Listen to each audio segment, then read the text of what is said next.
but we're gonna play the Colonel Sanders dating sim game, as I like to call it, Chicken Daddy.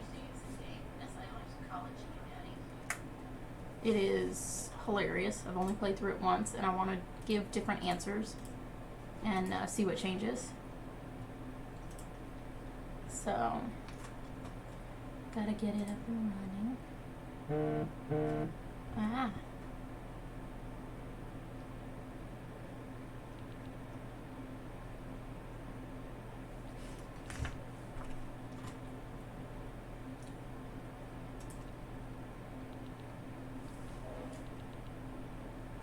What do we have here? I'm really scatterbrained today, so probably gonna be moving a little slow.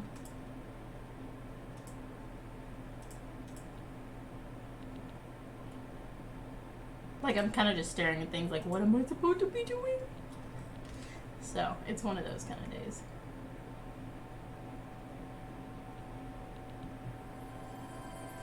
Alright.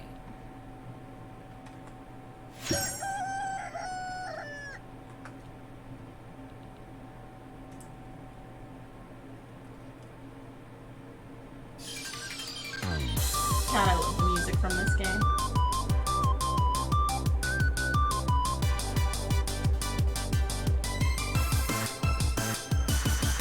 The music is so good.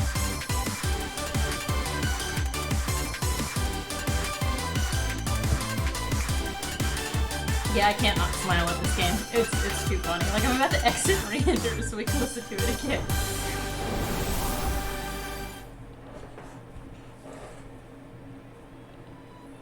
Yeah, we're totally doing it. Exit. Yes. And then we're gonna enter again so we can listen to that sweet, sweet music again. We're doing it.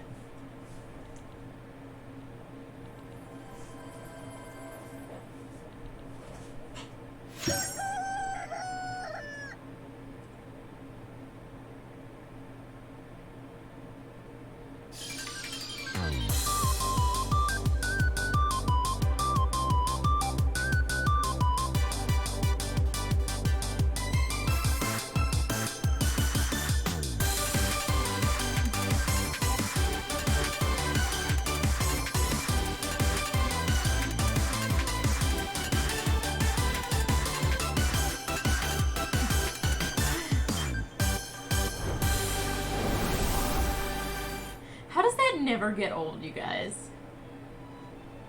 How does that never get old? Alright, let me resize it so that you guys are actually seeing everything. Once I didn't have time to do that beforehand, sadly. But oh my god, though. Oh my god, it's so good. How is the music for this game so good? It doesn't make sense. What's up, Sai? You haven't seen this yet? Oh, you are in for a treat, my man. A treat. All right. So now that it's resized, we're gonna watch the intro a third time. That's how good it is. Let's just do it again. Now that you can see the entire screen. So, because I'm kind of the worst.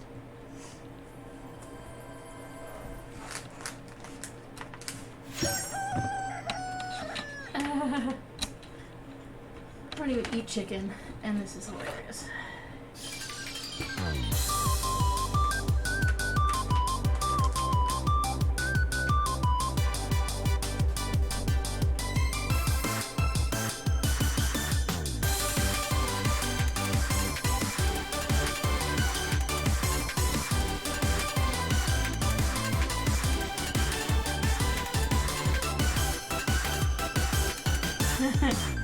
It's so wonderful. It's so wonderful. Oh, I love it. Okay. And now it gets all sad, sappy music. Does my overlay work with this game? Yes, it does. Sweet. Alright. Why is there a continue option? Oh well, we're just gonna go right on in a new game. Last time I named my character Little Nugget. What should the name be this time?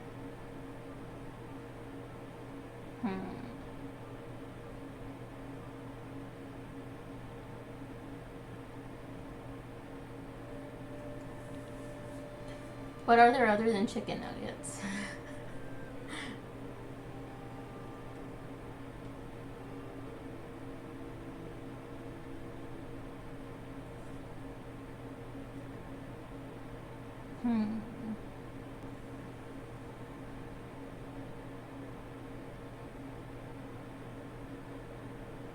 This is a tough choice. And yeah, it's terrible that I'm marketing for KFC. I mean, like, it legit is, but it's just, it's too funny. It's too funny. Oh my god. So many recipes.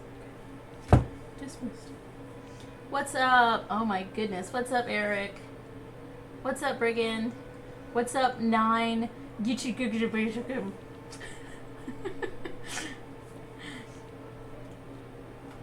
We're trying to figure out what we should name our character. Last time I named it Little Nugget. Any excellent chicken-based ideas for me to name the character?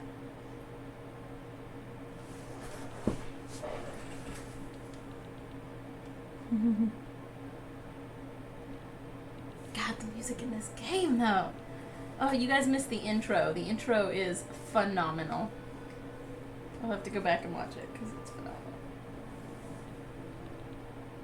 Hardest part of the game is naming your character. Yeah, it kind of is. It kind of is.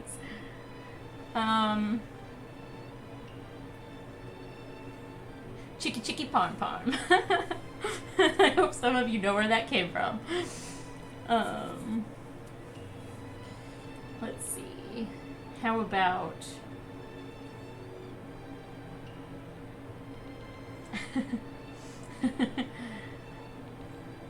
I don't know. Nothing beats Nugget. We're gonna do,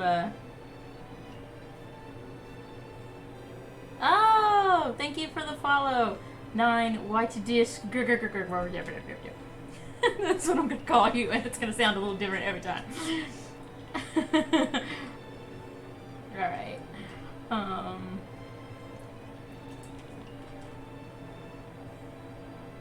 We can go with chicken wing. But I was gonna spell it wrong, but that wouldn't have worked. But it has to... How many letters will it let me use? Oh, how about just Lil Chick? There we go. Lil Chick. Let's do it.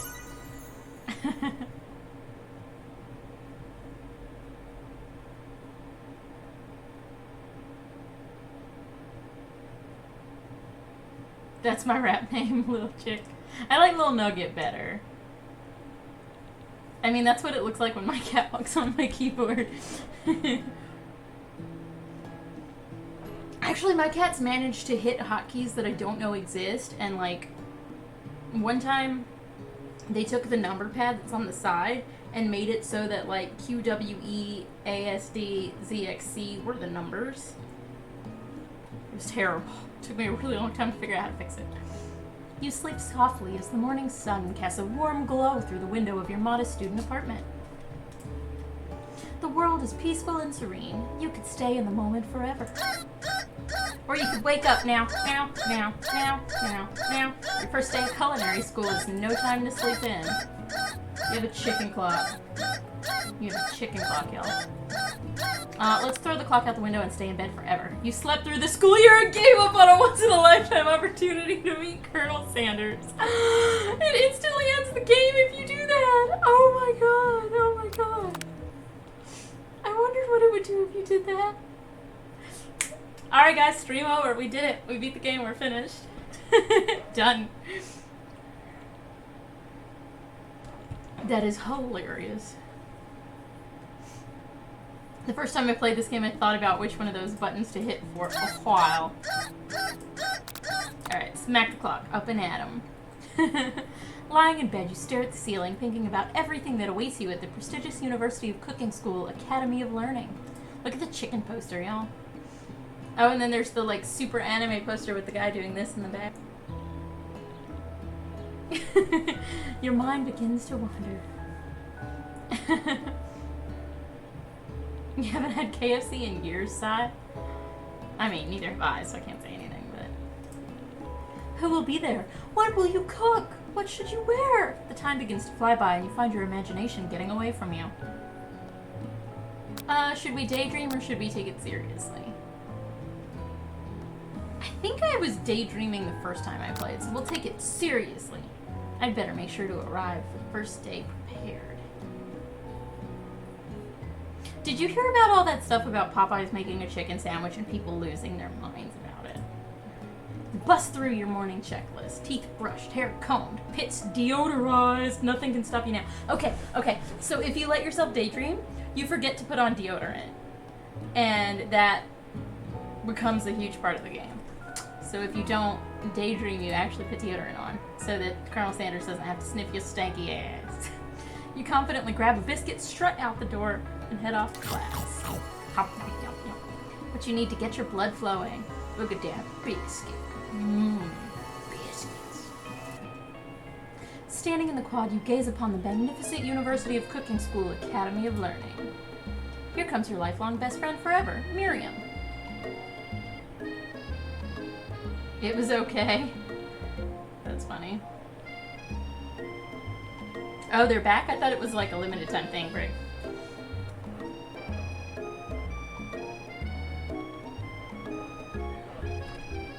By the way, Brigand, I was watching your stream. It might have been yesterday. I don't remember when it was. And a friend heard it and was like, who is that? They have a very calming voice.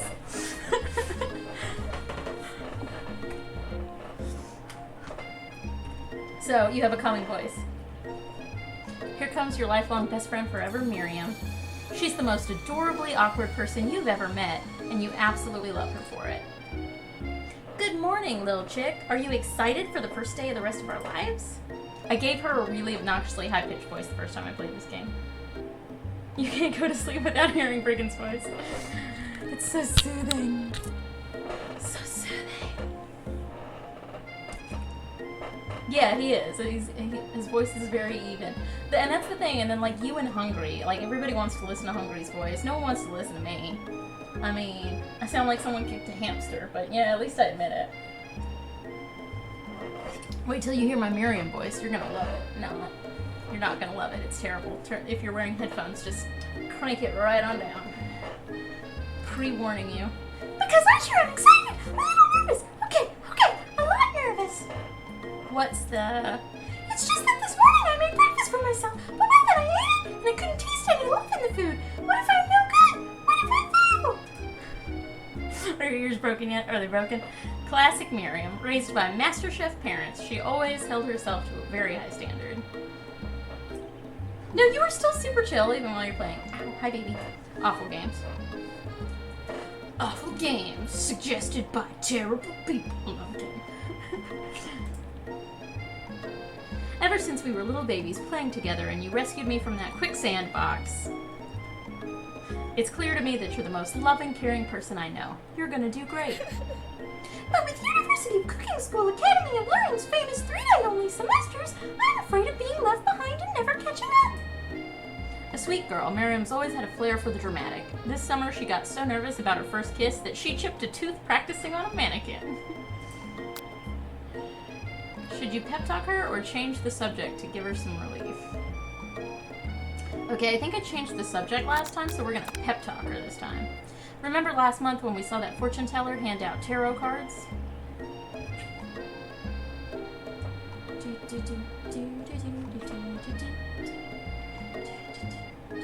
Shovelware showcase. The lady with the mask who gave me nightmares. I've been trying to forget. I know she looked spooky, but she was so sweet, and she told you that you were destined for great things. Remember that card with the fancy-looking tower and the other card featuring the handsome fellow in the red suit? This has taken a turn. I've been waiting for so long to meet a handsome fellow I could not call my own. And I'm sure you will soon. In no time we'll be graduating and you'll be delighting the world with your heartfelt cooking in no time at all. Dude, are we gonna set our best friend up with him? Like, what is even happening right now? As you talk Miriam up, you can feel her nerves begin to ease. You know what? Maybe everything will be okay after all. And if not, at least I have these killer bangs. if I cut them myself? You can definitely believe it. I cannot believe it. Before you can get another word out, you're rudely interrupted when someone smacks your books and custom engraved measuring spoons out of your hands and onto the ground. Hey! It's Ashley, your arch rival. She's totally evil, but you can't help but be filled with jealousy. She can get anything she wants, and she knows it.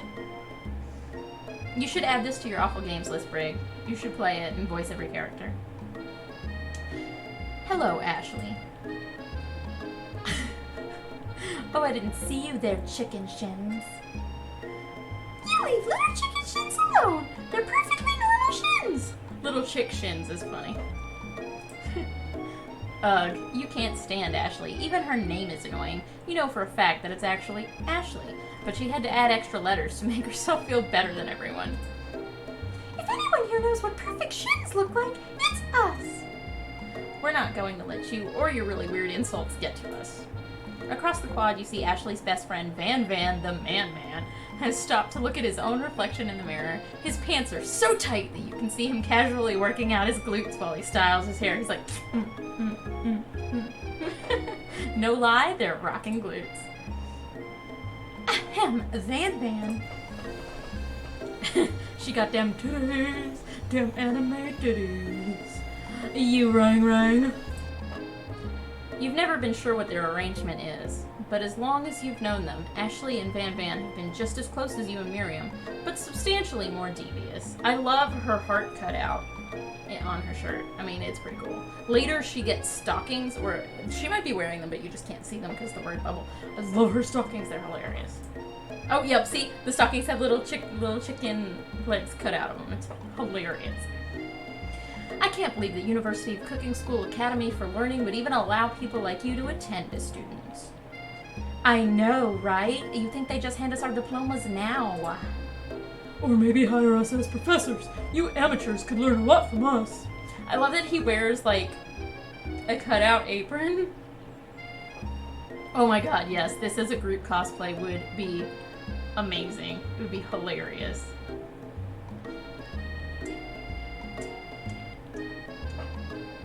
I love the music in this. With the first day of school about to start, there's just no time to properly tell these two off, so you resist the urge.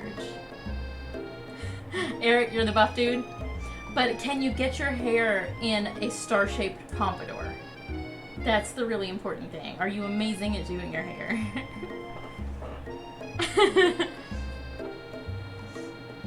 Well, we'll just have to figure out how to make you a star-shaped pompadour then. Are you comfortable wearing pants so tight we can tell if you're working on your glutes there while you're just standing?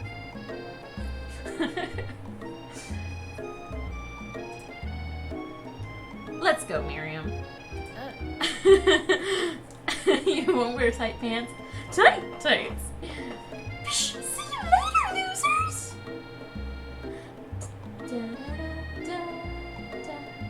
Thanks for lurking, Adam. As you approach the door, you see a goofy-looking kid pushing hard against the window directly next to it. Oopsie! I think it's broken. You reach forward and easily pull the door open. That should do the trick. I love you. I think you mean thank you. My name is Pop. I was named after my Pop. He's old. Could someone like this also be a student at the school? He must be one heck of a chef. Also, his name tag clearly says Bob, but I guess he's reading it upside down. Hi, Pop. I'm Little Chick. So, are you going to make me hold this door all day? No. And with that, the young man walks into the building ahead of you. Is it just me or is he kind of cute? I think it's just you. Who's attacking my feet? Don't attack my feet. That's my foot. Girl, hey, don't attack my feet. I stuck my feet out the back of my chair, and I guess I was wiggling my toes, so now she's attacking. Hey, ow! That's my feet. Don't do that. You both shrug your shoulders before following him into the building. You stand at the edge of the room, unsure where to sit. Other students wander in and keep themselves busy chit-chatting. A scruffy-looking pooch takes his place at the podium at the front of the class. No, Quiet down, everyone. Who is this unreasonably cute pup? And why is he in our culinary class? Delicious feet.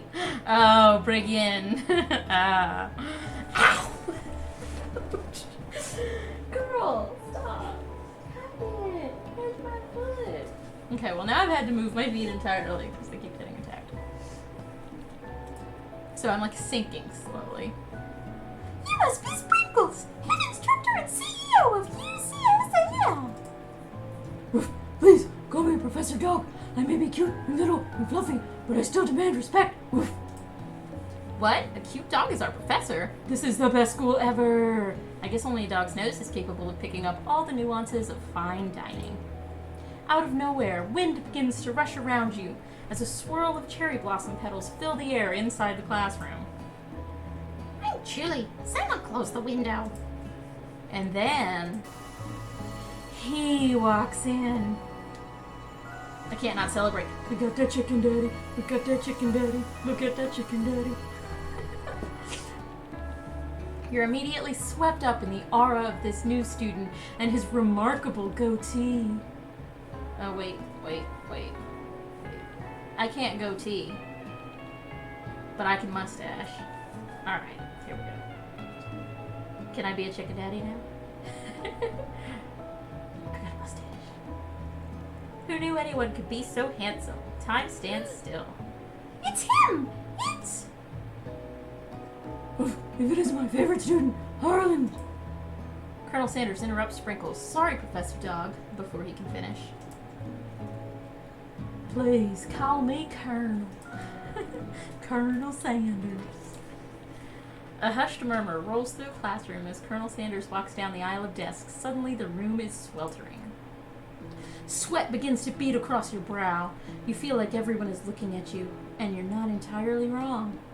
Look at his little chicken podium. It's super cute. He's got a chicken podium. And this over here must be sweaty. Sweats a lot. Maybe we should open the window back up before Faucet Pits melts into a puddle and evaporates entirely.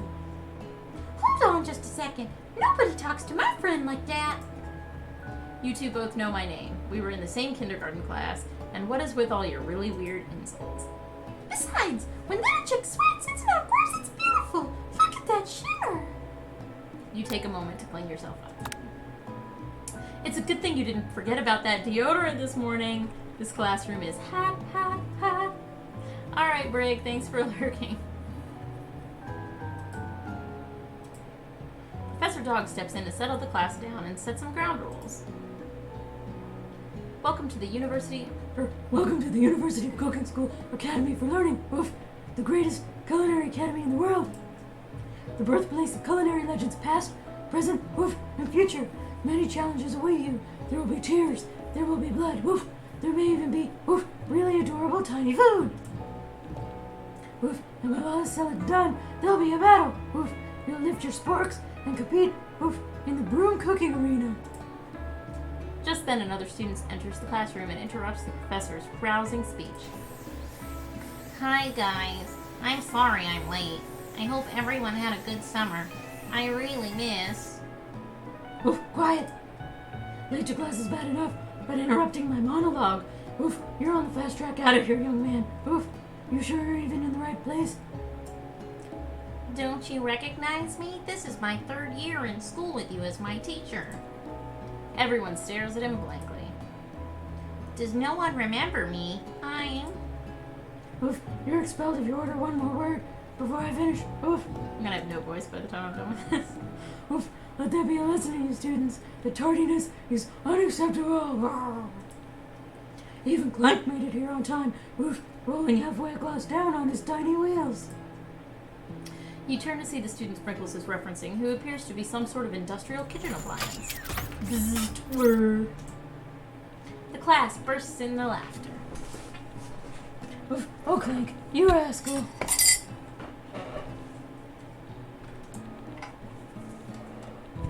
Sprinkles walks into the classroom as everyone stands in silent obedience. When he gets to you, he lifts his nose in the air and takes a deep sniff. Oof, your diet is lacking. Based on what I'm picking up here, you definitely need a multivitamin. Oof, you should be taking better care of yourself. You've never had a talking dog as a teacher before, but Sprinkle's reputation for being smart but tough is well known. You decide to try to butter him up by giving him a treat from your pocket, but what kind? Do we want to give him beef or chicken, y'all? I think I gave him a rubber ball last time. Let's give him a chicken snack. You reach beneath your apron and return with a chicken snack in your hand. Sprinkle's eyes go wide as he locks on it. His favorite. We chose correctly. This game is about the chicken daddy after all. Oof. Well. Oof. I think there might be some competition for new star student. Oof. The furry professor immediately devours the snack, leaving your hand slick with a coating of warm doggy drool. You see the other students eyeing you jealously, but pay no mind to them. If they wanted success, they should have learned the importance of carrying a range of dog treat flavors on them at all times. Settle down, young chefs. Oof, take your seat and prepare to have your minds open to the amazing possibilities of culinary creation. As everyone rushes to claim their favorite seats, you're left standing at the front of the room. Only 2 options remain. Hey, little chick, there's a seat here. It seems that no one has claimed... Oh, dang it. I can't do the southern accent and like 10 other accents at the same time. It seems that no one has claimed the seat next to me if you're interested.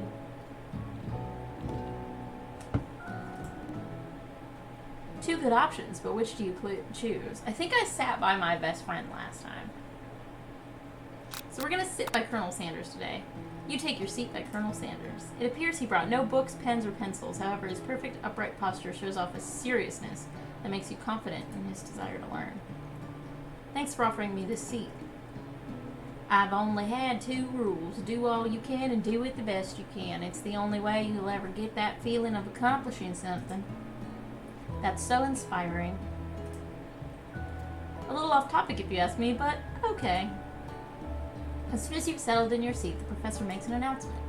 Oof, think fast. Time for a pop quiz. Yay, a quiz about me! This is incredibly important. A surprisingly short quiz will tell me if you're ready for life at culinary school. Keep your knife sharp and focus sharper. Here comes question 1. If train A is traveling to point B and B is traveling to A, how important is it to wash your hands before cooking? Extremely. Looking at you, Pop. That's right. Forest is to tree as chicken is to feather. That's right. What's the most efficient eating utensil ever created? A spork. That's right. What food is best for a broken heart? Anything as long as it's love and not too much salt. That's right. Is Sprinkles a good boy? He is a talking dog that teaches culinary school. He is the best boy. What's up, Bogus? I think at this point everybody's lurking because of my horrible voice acting. It's wonderful. If you're wearing headphones, I suggest you turn them way down. Your total score is a perfect score of 5 out of 5. Be honest, did you cheat? You look up to see Colonel Sanders has been watching you tally your score, and he's impressed. I know we just met, but I have to confess. I think you have a beautiful brain. Hot diggity, little chick. You just scored major Colonel Sanders points with that performance. Oof, may I have your attention, students? I have an important announcement to make. Time for lunch! Wow, the cafeteria is as nice as any restaurant you've ever eaten at. It makes sense that the school dedicated to cooking would also be serious about eating. A delicious fragrance wafts through the room and tickles the end of your nose. Your mouth waters. Did you smell that? That must be our lunch. It smells crazy good. Everyone, can I have your attention? Is it about lunch? No, I just wanted to apologize for my tardiness. You see, I was... Howdy, folks. I'd like to make an announcement. Hey, I was... It's about lunch. Everyone cheers. But I... Shh. Lunch, lunch, lunch. She said shh. In honor of the new semester, I've prepared something special to share with everyone for lunch. Uh-huh. That must be the smell I smelled. Indeed, that smell You hold your breath, waiting to see what food this mysterious student has created. You've heard he's very talented, but were the rumors true? He is this. Colonel Sanders lifts a large bucket above his head. Its contents glimmer in the light. Piled high are huge pieces of chicken, breaded and fried to a crispy golden finish. The aroma envelops you, and you begin to feel warm and safe. Colonel Sanders has filled a bucket with chicken. What a novel concept. Your stomach begins to grumble as if to say, stop thinking and start eating. For years, I've been developing a secret recipe for the perfect fried chicken. By my calculation, nothing less than 11 herbs and spices are required to achieve the perfect balance of flavors. You look around and notice every other student has a pen and paper and is scribbling notes as fast as they can. But that's all I'll say about that. What, you think we want your stupid secret recipe, dude? Psh, not my dude, no. You're having tacos? It is Taco Tuesday. Taco Tuesday. Taco Tuesday.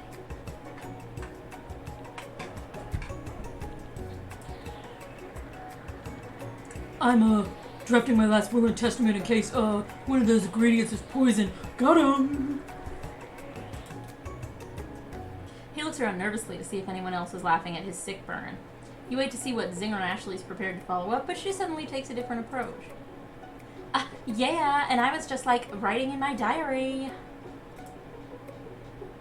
Dear Diary, today I smelled something beautiful. I knew at that moment that only the hands of a true gentleman could fry chicken so tender. You see her body language change from bitter and evil to sweet and innocent as she slides closer to Colonel Sanders. She realizes that he's destined for greatness and fame. With cooking skills like this, she wants him all to herself. Hooray for the time difference. Yeah, fair enough. Oh, please. Oh, okay, so Eric's gonna be our Colonel Sanders? Can I be Van Van?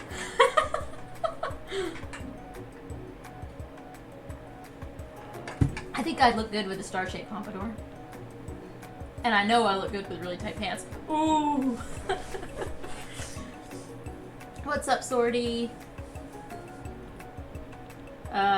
Yeah, no, how about not? I have no problems with my stream. My stream is fine. Oh, please.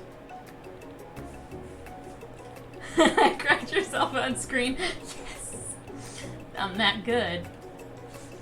I should start singing at opera houses. Make all the glass break.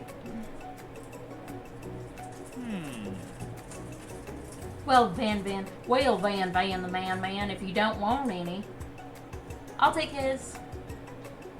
Whoa, hold on. I mean, I guess I'll try it.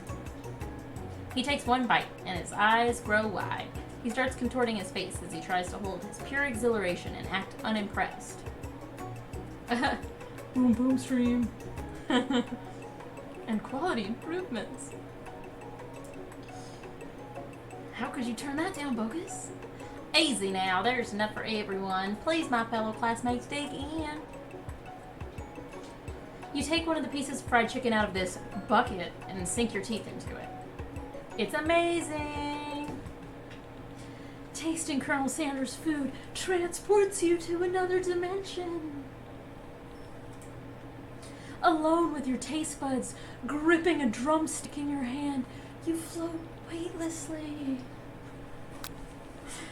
Do you focus your mind and meditate on this moment, trying to identify every flavor? Savor the moment and everything that it tells you about Colonel Sanders' culinary heart. Or swim toward the light. I honestly don't remember what I did last time. I may have picked swim to the light. Or I may have picked try to identify flavors. I don't remember. Which one do you think we should pick, guys?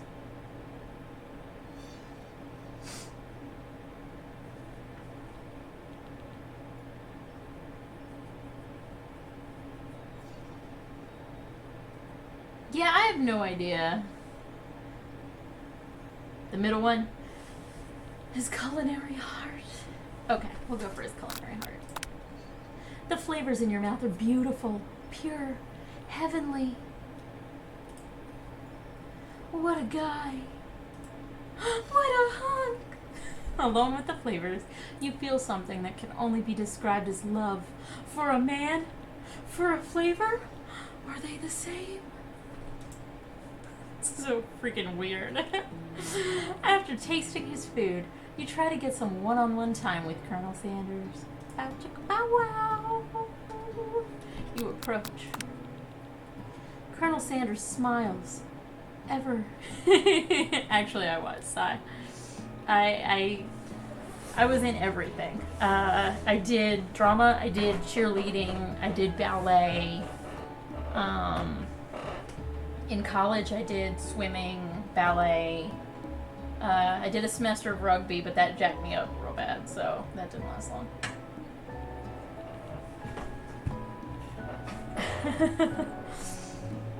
Yeah, one semester I had 12 credit hours in the gym. I had swimming, aerobic dance, weightlifting, conditioning, ballet, and I was sitting in on a second swimming class as well. So, also, Pippi Longstocking. You majored in World of Warcraft. I avoided World of Warcraft because I saw it suck too many people's lives away, and I did a 30-day trial of it when it first came out, and it is horrifically addictingly fun. So I was like, I cannot do this. It's going to suck away what little tiny bit of money I have, and also all of my time. So it's probably a good decision not to do that. Should we all just each be different fast food people? Ow. I almost bought a Ronald McDonald outfit for this Halloween. Yeah, let's find an MMO to just get totally lost in. I mean, didn't they just revamp WoW or something? I know they just did something with it. I had a bunch of friends that were super excited about it. Colonel Sanders smiles ever so softly as you approach. He stops what he's doing and allows you to break the silence. Colonel, I wondered if I could talk to you for a second. Anything for a fellow chef. What exactly was on that chicken? How bold of you to come out and just ask.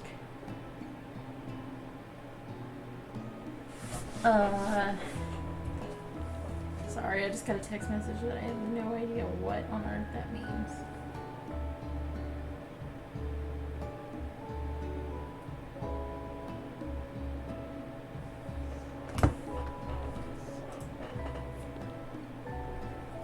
If it's an idea I had for a new combination of flavors that will make me a fortune and establish my legacy for all time as I open a chain of highly successful fried chicken restaurants.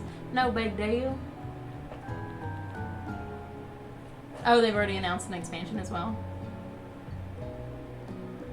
Oh, EverQuest is updating? Really? A new server? Huh. Interesting. I don't know how I hadn't heard about that. Yeah, I played EverQuest for 5 minutes once. I've been told that I would like it, but I haven't actually played it. Do you like my sweet chicken, or his sweet chicken staff? The first time I played this game, I saw that chicken staff. I'm pretty sure I made up a little song about it. I was like, You got that chicken staff. You got that chicken. Project 1999. 1919. Well, that was 1989, not 99. But you know.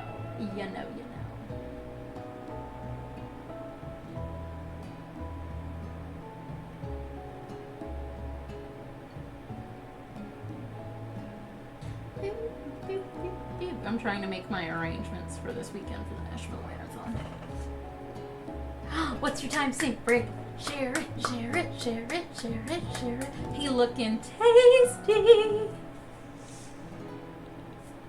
And he smells like fried food, you guys. And if I can say anything about fried food, it's that it always smells better than it tastes. So I bet he smells good. Tell us, Brig. Tell us. It's just you and me here talking. I can keep a secret. In fact, I've got some of my own that I'd be willing to trade. 5,400 hours in Warframe. 1,200 hours. Left 4 Dead 2 is on my list of things to play, Brig. It is on my list. I didn't know it was possible. Is it open world? I didn't think it was open world. 500 hours in Astroneer. I don't know what Astroneer is. Actually, I don't really know much about Warframe either, to be entirely honest. I've dumped in over 400 hours on Fallout 4.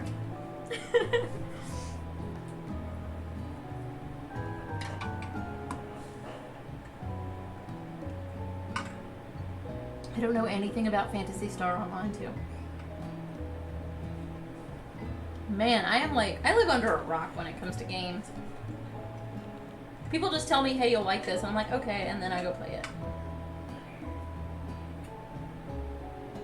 Oh, okay, so it's a little different every time.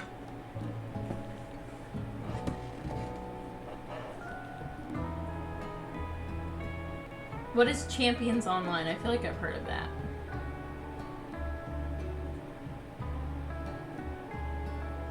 So right now, Sai is winning for most number of hours in a single game. If 5,400 hours is your max. A superhero MMO. Oh, you treated it like a chat room. Yeah.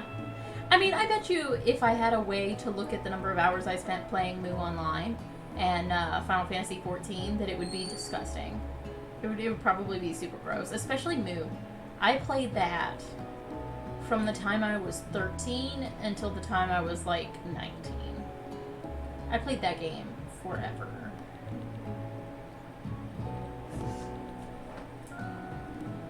What's the rush? This semester's only getting started. We've got 2 more whole days to get to know each other. He's clearly not going to give it up easily, but it doesn't hurt to be persistent. You know what they say about secrets, Colonel? Shouldn't learning be fun? Aww. You've got moxie, I'll give you that. Colonel Sanders looks both ways to make sure you're truly alone and then leans in. You can feel his warm breath as he whispers. Just one ingredient, but you can't tell. I use redacted. It's something my great-grandmother taught me. The character customization was good. Yeah, I think that's something that I really do miss about MMOs. I feel like I had a lot more fun playing them when I was a good bit younger. And maybe it's just about the people that I was playing it with.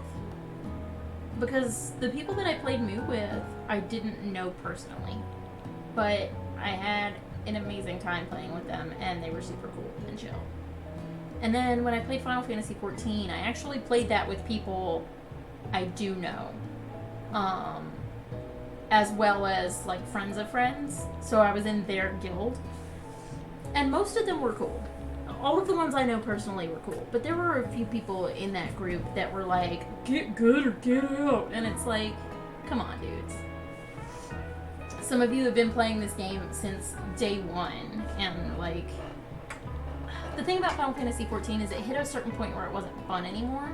Once it gets to the 8-player battles instead of the 4-player battles, it's not fun anymore. Because you literally have to study the pattern. Like, if you go into any of those fights blind, someone is going to cuss you up and down.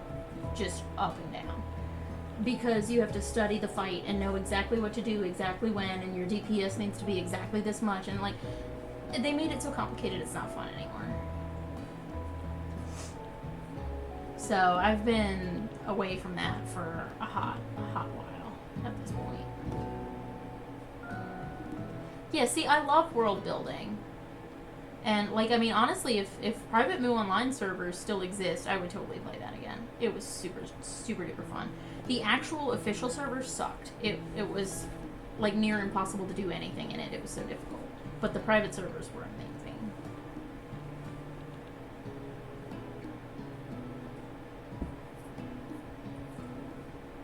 It's called MU. It's just MU Online. I think it means infinity or something like that. I don't know.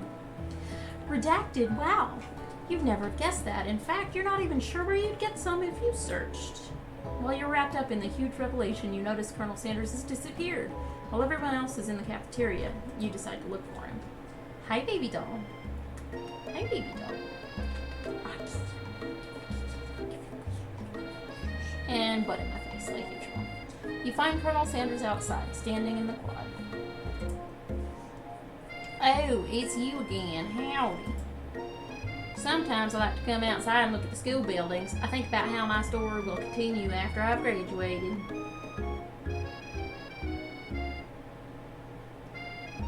Bandai and PSO2. I didn't know Bandai was making an MMO. It sounds like you have big plans. I dare say the biggest. I will leave my mark on this world. You can bet on that. Alone together for the first time, you figure now is the perfect moment to show your personality to him. Okay, well, we can't suggest an additional ingredient because that goes against everything we know about KFC. We don't really want to neg him. We want him to like us, so we're going to be modest and thoughtful. Yeah, she finally got tired of biting my feet. Thank God. Well, I just wanted to tell you that I really enjoyed your food. Now you've got his attention. The flavors were complex but comforting. The interplay between salty, savory, and peppery was perfect. I appreciate that compliment, little chick. I'm sure you'll be a big success. I know we've only met today, but I'm starting to get the same feeling about you. We should head back inside the necklace and start soon. You step into the massive cooking arena, where the afternoon lessons will take place. Each student gets an oven and all the tools and ingredients that they could need. Look at this place! It's magnificent! Finally, we get to show off our stuff! Wait a second! No! We have to show off our stuff! What if I totally blow it? You're not going to blow anything, except maybe kisses to the crowd of fans you're going to earn with your signature adorable tiny food creations.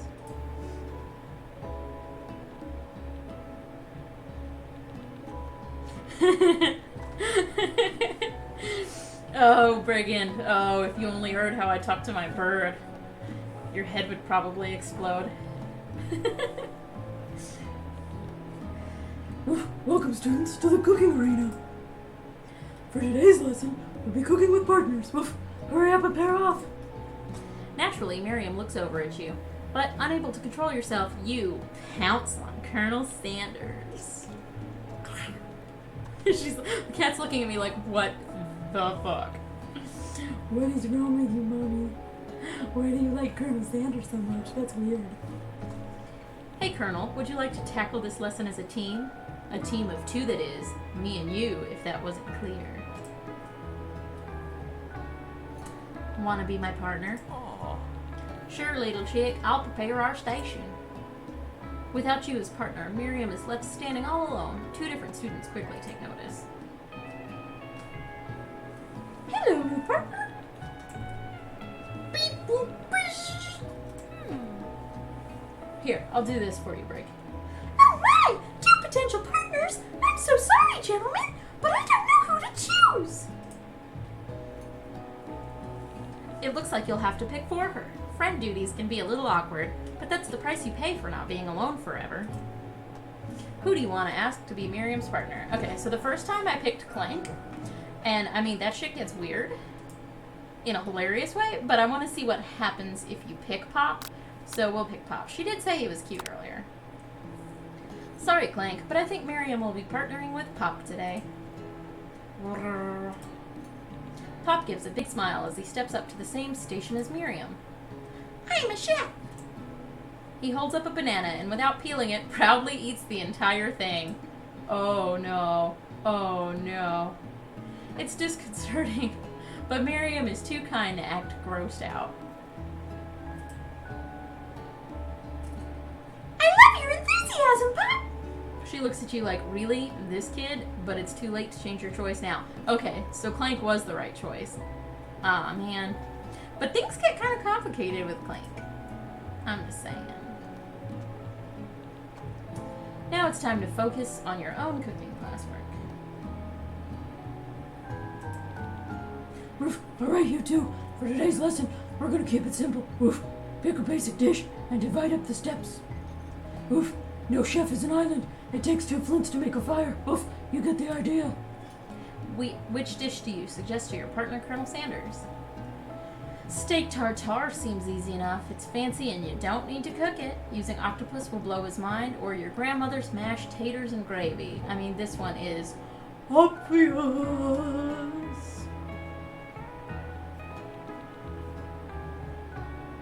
Oh my god. The thing that we used to do, we used to all meet up at a friend's house who, like, his parents had completely finished the attic of their house because it was not quite high enough to be a full story to the house, but it was almost, so they finished it and turned it into his, like, teenager cave, essentially. And we used to bring every Xbox and every monitor that we had over there and set up massive Halo tournaments. So fun. So freaking fun. Alright, we're gonna make mashed taters and gravy, y'all. I would totally eat some taters and gravy right now. I've always been something of a down-home chef. I was thinking we could make something warm, inviting, and comforting. Yeah, exactly. Like, that was so fun back in the day. And then, just a few years later, instead of all of us doing something like that together, we would literally all be like, you want to play? Yeah, you want to play. We'd all go to our own houses and get them. Maybe mashed potatoes. And gravy. I couldn't imagine one without the other. Colonel Sanders casts a coy look at you, causing your whole face to go beet red. Embarrassed, you quickly turn away. I'll go get the potatoes. No, please, let me. Picking perfect produce is a passion of mine. Looks like things are getting pretty fresh around here. Does someone have a crush on Colonel Sanders? We're just cooking partners. Mind your own business.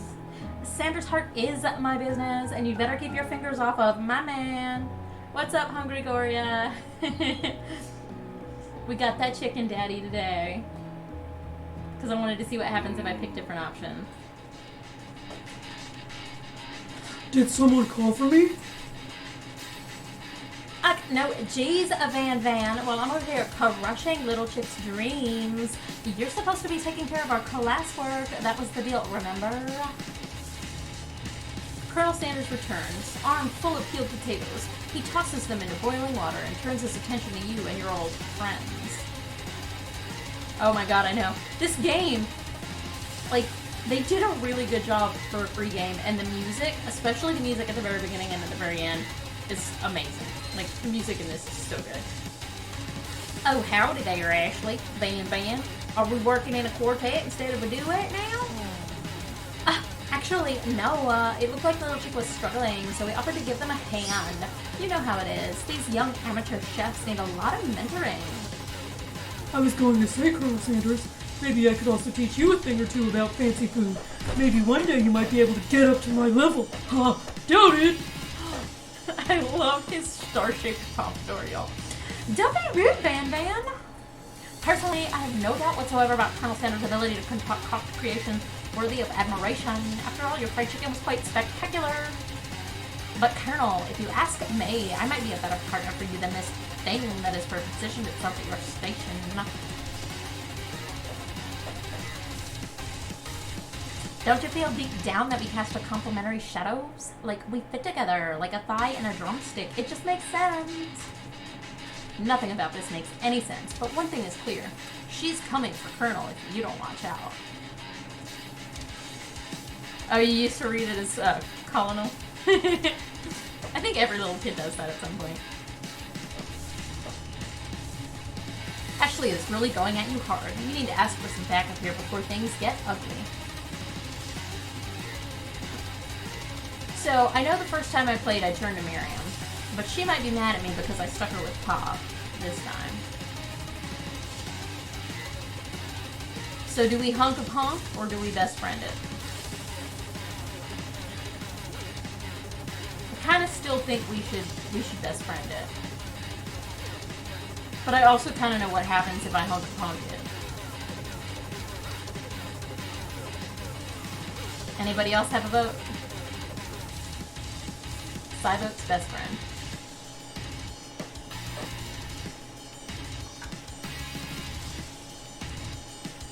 We are jamming up in here, man. Alright, Cy's the only one. Sisters before misters. Alright, Brig, let's do it. You turn to Miriam, and as soon as you find her, she senses it and looks back. This girl's friend need radar is second to none. She immediately comes running over. Here you go, Brig. Is somebody threatening my friend? I will destroy them! I actually think that Ashley and Van Van were just leaving. Leaving you in the dust via my skills as a chef, perhaps, but stepping away from this competition, you are sorely mistaken. Miriam, you're a loyal friend, but Lil Chick is my partner for today's activity. You look for Sprinkles in hopes he might step in, but he's nowhere to be found. Darn those cute corgis and their short but sturdy stature. You look down at your station and realize that in the tension of the moment, your hands have been cooking on autopilot. Distracted by the drama, you've already crushed boiled potatoes into a perfectly creamy mass texture with plenty of butter and cream for flavor. It's as if your natural passion guided you through the steps you know so well while your attention was elsewhere. I know just what to do. Colonel Sanders extends his hand. He's holding a beautiful white porcelain gravy boat, out of which he pours a smooth brown gravy, smothering your nearly finished potato dish. Gravy flows down the mound of mashed potatoes. The results look spectacular. Granny would be very proud. Colonel Sanders holds a spork out to you. You reach out and grab hold of it, but he doesn't immediately let go. The two of you stand, holding the same spork, and for that small moment, all of the madness and pressure in this crazy world stops. Your eyes lock. The moment is electric, and time stands still. He is dreamy, bogus. He's so dreamy. If you love something, set it free. Together you dig the utensil into the mashed potatoes and lift a heaping sporkful up when you see Ashley with a sinister look. You know she's plotting against you to be with Colonel Sanders. He does have good glasses. He's got good glasses. And then, filled with rage and without thinking, you fling the sporkful of mashed potatoes right into Ashley's stupid, beautiful face. Oh! Van Van, do something! Scooping up a fingerful, Van Van tastes the dripping mashed potatoes and gravy and realizes that it's delicious. Horrified by this revelation, he slinks away. Will he ever be able to cook something with so much love and integrity? Oof, hold up right there, little chick. Oof, we do not waste food in the broom cooking arena. Oof, Colonel Sanders, I expect better from you. If you throw one more spoonful, oof, we'll both be prepared to eat it from wherever it lands. I can has potato space? Van Van rushes back over, a covered dish in his hand. Mashed potatoes with gravy. How aesthetic. In just a few minutes, I've prepared a full meal. Gaze upon my specialty, braised tentacle of octopus in my silky saltwater sauce, plated on a battle axe blade, forged by my supreme chef ancestors. You've ignored me for too long. This ends now. It is I who will have the first bite, and you will all look on with envy. The interrupting student rushes at Van Van and swipes a bite of his signature dish right off the plate. No, no! Something about that dish doesn't strike my nose right. I think the octopus was rushed. Oof, I may have turned in the process. This could be toxic. Oof. Too late. It's been eaten. I think I left something in the oven. I don't feel so good. It killed him! Everyone step back. Don't take another bite. When you look back at the plate, the rest of it's gone. You notice the tip of the tentacle being slurped into Pop's mouth. There's your tentacle sigh. Pop winces in pain for just a moment, then is almost immediately back to his oblivious self. Oopsie! Tastes like poison! The The entire class is gathered to watch Pop's final moments. Shock has frozen the whole crowd. They're as motionless as statues. The class bell rings, disrupting the moment, and snapping everyone back to reality. It would appear that Pop's enthusiasm for trying new things, despite obvious danger, has inoculated him against poison of all kinds. Oof. I'm not sure the professors here make enough money. Oof. Hello. I just turned into a ghost over here. Seeing that you're shaken up by the really annoying student and all his nonsense, Colonel Sanders approaches you. I'm sorry you had to go through that. Please let me walk you home. What? Like for real? Come on. You follow Colonel Sanders out of the room. At night, the school building has taken on another vibe entirely. It's dark, and more than a little spooky. Colonel Sanders stands in the quad's neon glow and speaks softly. This is exactly what your teenagers were like. Especially the dog professor.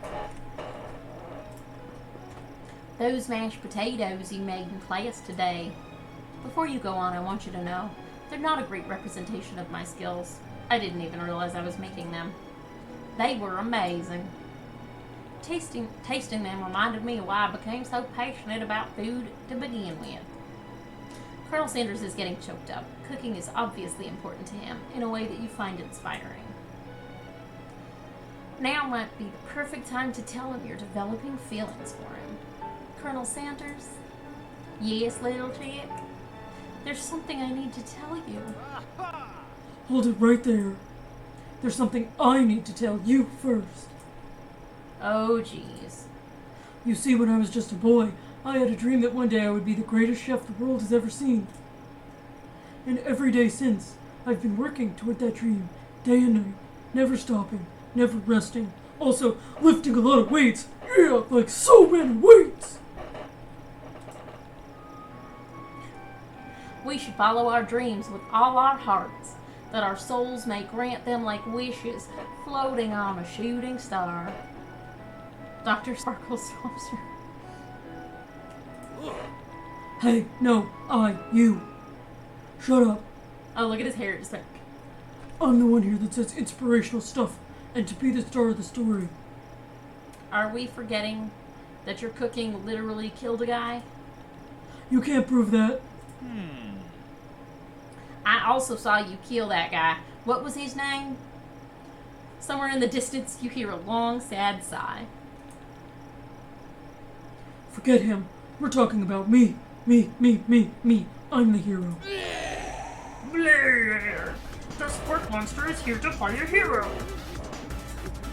I think I left the fridge door open. Later, nerds! How dare you threaten me just as I was letting down my guard and connecting with another chef on an emotional level. Be afraid. Be afraid. Be very afraid of me, because I'm a monster, see?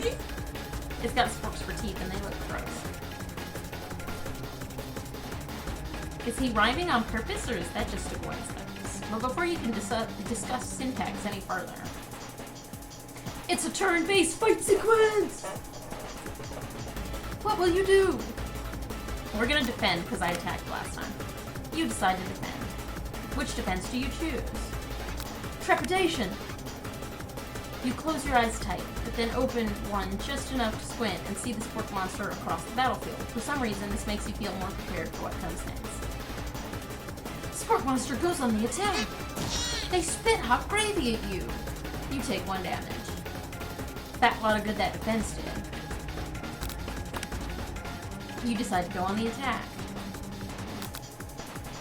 Chow down? Let's try that. Chow down does 2 damage. The fire in your belly made you stronger. Spork Monster is really feeling threatened by this attack.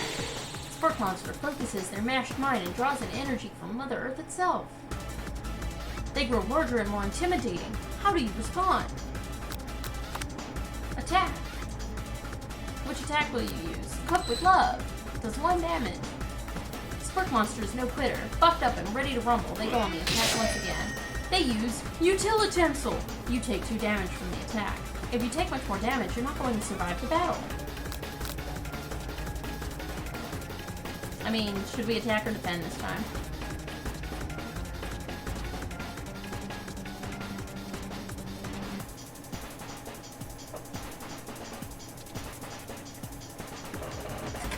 No, you can't. I'm pretty sure you can't.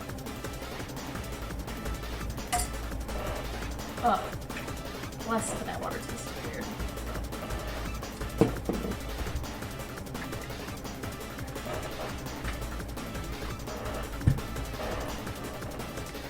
Let's defend and see what happens. You decide to defend. Oh, buffer! Yeah, let's use buffer. No one can control this much buffness. You start to feel bloated and, quite frankly, a little gassy.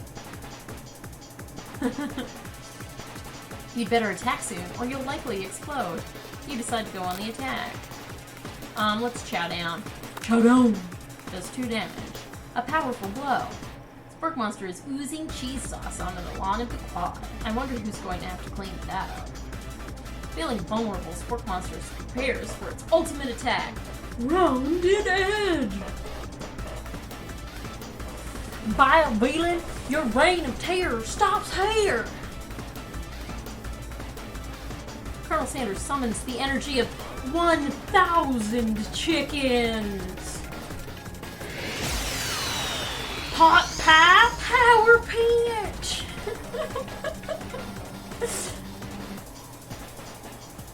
Just take that in for a minute. I'm gonna let you guys take that in. Colonel Sanders has a nice waistline. Look at that.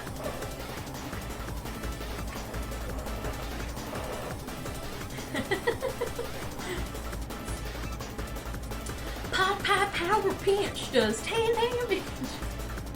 Spork Monster is defeated. You saved me. An injured Spork Monster spews steam into the night. Do you forget mercy and finish him? Or spare the wretched beast?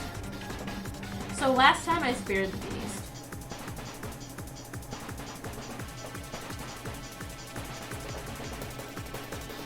I have a cattail in my hand if you can't see it. She doesn't care. I'm just doing this with her tail. She doesn't care. So do we spare him or do we finish him? What are you doing, silly girl? You want some more? Mommy didn't bring your cup. I'm sorry. You can have some more. As long as I don't knock my laptop with the trash.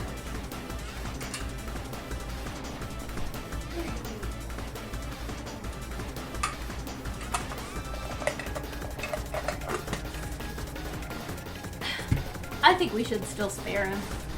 I think that's the nice thing to do. You manage to tamp down your disgust at the sight of this gnarly beast long enough to realize that he's still a living creature with a pure soul who deserves your pity, not your wrath. Be gone, beast, and don't you dare come back for a follow-up encounter tomorrow. I won't forget this, and certainly I won't be back like you said. The Spork Monster scuttles off into the night. The defeated monster left behind a special item. It appears at first to be a cookbook, but upon closer inspection, it's so much more. It's a book of magic spells with a golden chicken on the cover. You open the cover and find a library card tucked inside. The last name to have signed it out is Borko. Borko? That name sounds strangely familiar. Your blood is pumping as you stand in the quiet of the night, holding the mysterious book in your hands. As you come down from your battle buzz, you realize that your final attack has left you completely depleted, and the world around you begins to fade away.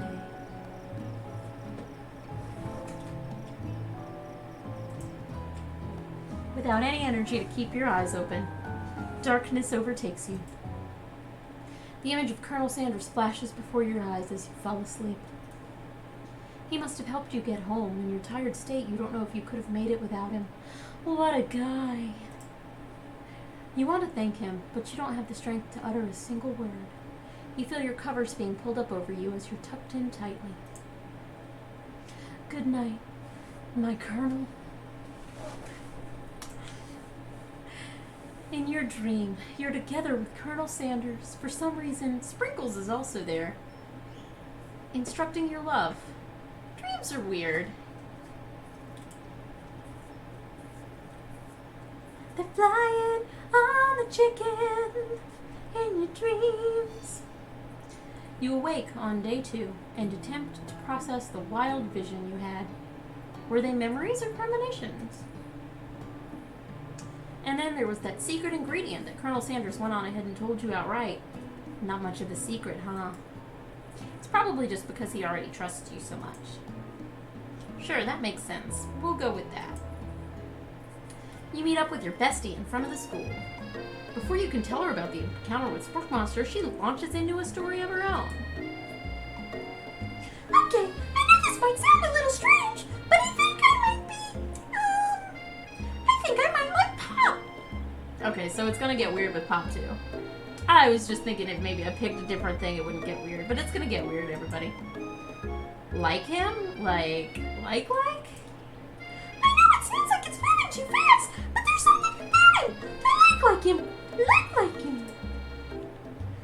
We got to talking after class. He's actually a totally sweet guy. Not only that, but he's really smart. He told me all kinds of stories about Colonel Sanders. Do you know that Colonel Sanders enlisted in the army when he was only 3? Not only that, but he found a special unit of super soldiers who all wear the same hats just because they put a hat on one time and thought it looked cool. But Colonel Sanders doesn't even wear a hat. He wears a ribbon tie. Either way, maybe it'd be best if you took it slow with this new boy like I am with Colonel Sanders. You and Colonel Sanders, the coolest guy in school, the most famous student to ever attend University of Cooking School Academy for learning. You're a thing now? We definitely connected yesterday. Sure you did. You're great. Why wouldn't he be into you, I guess? Laughing at the implication that you and Colonel Sanders might be a thing is definitely not cool. You are great. You have an idea about how to prove that your love is real. Well, if he's not into me, why did he tell me one of his secret ingredients? Your bestie's eyes light up. A secret ingredient?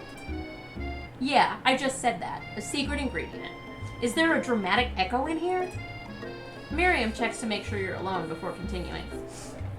Yes, it's kind of a wonder I can do it.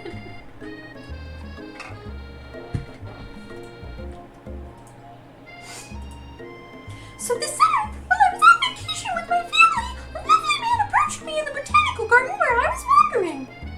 This can't be good. He told me about his passion for spices. Secret spices. The man even gave me some to show me what he meant. He said it was a powder created from super duper rare dried flower petals, and that if I did him a big favor, I could have some of my own. Please, Miriam, don't tell me. So I filled my suitcase with him and brought him home. He was so nice, he even met me at the gate when I arrived. Later, when I cooked with him, a very strange feeling came over me, and the flavor was unlike anything I'd ever tasted. I think you're being very liberal with the meaning of spices here. Whatever. Anyhow, we both shared an interest in cooking, so we've stayed in touch, you know, like pen pals. I bet he would love to know more about spices.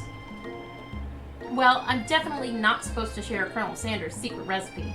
And besides, I only know the one ingredient, so I doubt it'll be much use to anyone. Please, please, please. It would mean the world to me.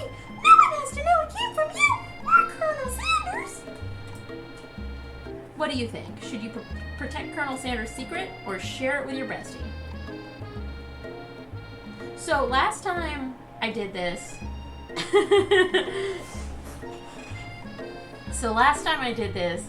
I made up a fake ingredient.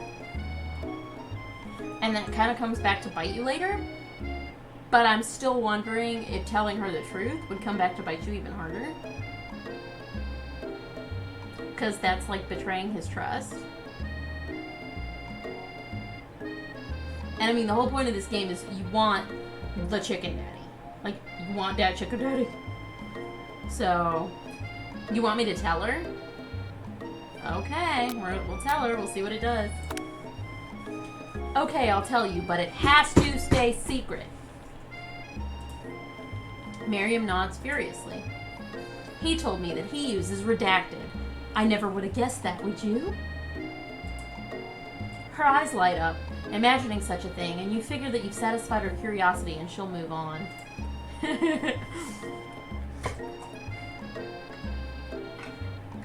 However, she immediately turns around and does some thumb typing on her phone that you can't quite see. That's probably not good. Before you can ask her to confirm that she was definitely not texting secrets to other people, you're interrupted. Like it's something lewd.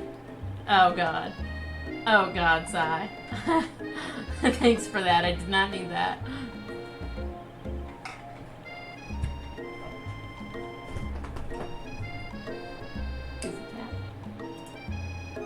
A wind rushes in and cherry blossoms fill the air. It's Colonel Sanders! He's arriving at school. Riding in on that pony. Stand back and admire his majestic glory, or run to him. I think I admired his majestic glory last time, and I mean, you don't run to a person on a horse. Because you might spook the fucking horse, so...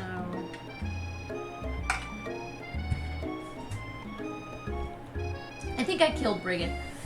I think he died. I think my Miriam voice exploded his insides.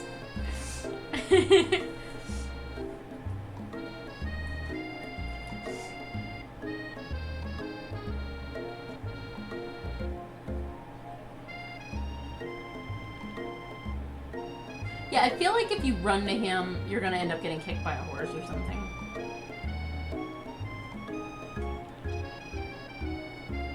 Should we do it anyway, just to see what it does?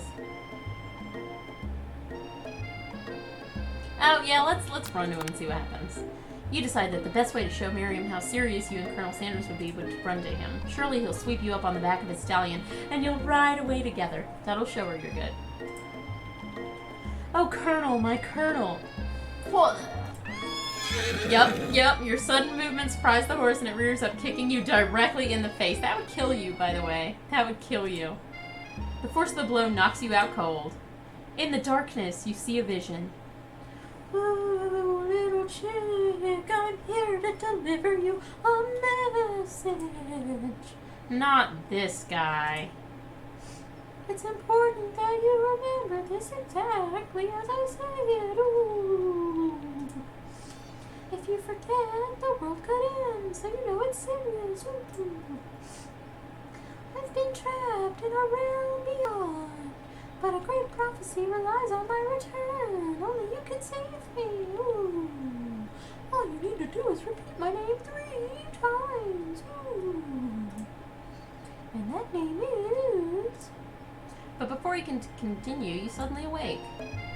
Aw, jeez. You awake to find Colonel Sanders tending you.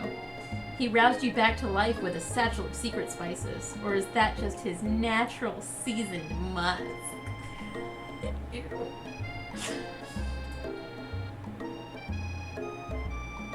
Oh, shoot! Oh, shoot! Did we kiss him? Or compliment his horseshoes.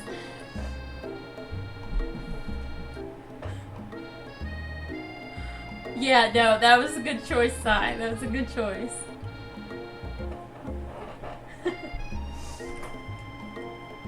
Should we kiss him? Yeah, let's kiss him.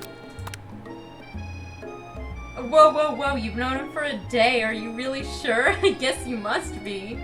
You put your arms around Colonel Sanders' neck and pull him in for a kiss. But he turns his face and you awkwardly kiss his ear. You can feel him shudder. Too soon. You clearly mistook his compassion for love. Your soul crawls inside of itself and you instantly die of embarrassment. Oh, now, bogus. Now. We ain't smooching no drumsticks over here. Game over, you guys. Oh my god, we just got a game over. Let's hit try again and see where it restarts us at. I love this screen, by the way. I want those as emojis. I don't know why. Just because they look funny. Oh my god, y'all.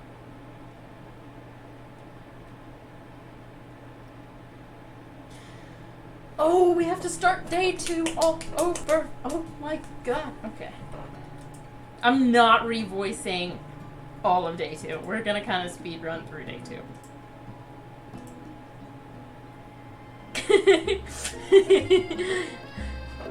You like it. You like having your eardrums busted.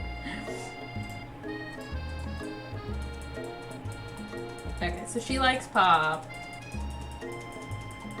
And you like Colonel.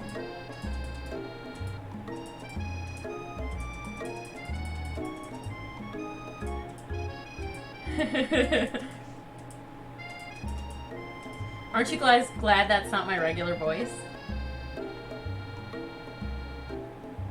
That's... You like it when I talk to you like this? That's my sultry voice. Thanks. Thanks so much. I'm just gonna talk to you like this all the time then. I'm gonna start streaming in this voice permanently. And then you're just gonna be stuck.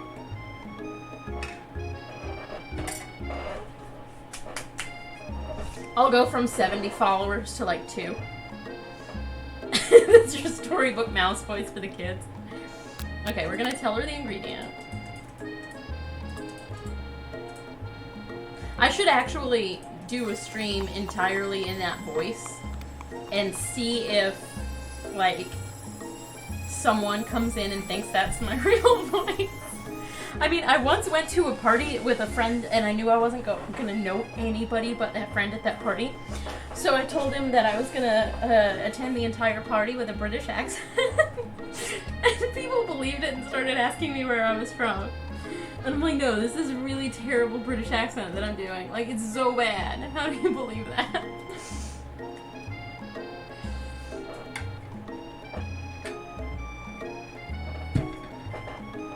Okay, so should we stand back and admire his majestic glory, or should we get kicked in the face and thank him a bunch?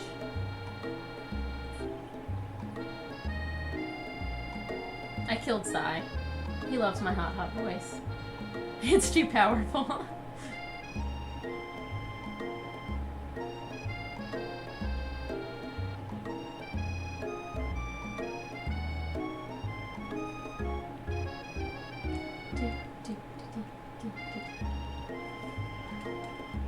Wacky bits.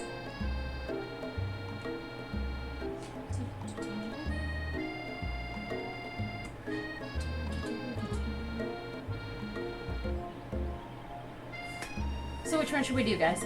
Get kicked again?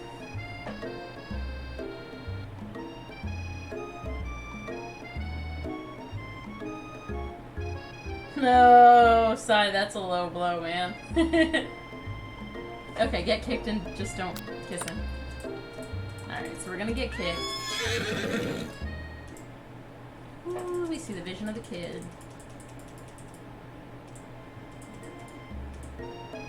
And we compliment the craftsmanship of his horse's shoes. Maybe he shouldn't be riding a horse to school, and maybe you shouldn't be running up to animals you don't know. It's hard to say who was in the wrong here. But one thing's for sure, Colonel Sanders is pretty dreamy. That horse has beautiful shoes. I could really feel how smooth and sturdy they were when they were pressed into my face.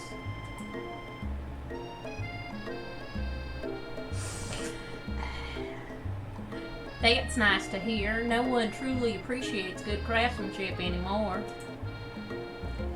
And with that, Colonel Sanders disappears into the school, leaving you and Miriam to follow. When you enter the classroom, you can see your two rivals, Ashley and Van Van, are doing something bad.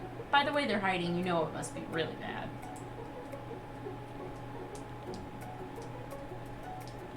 I love the music.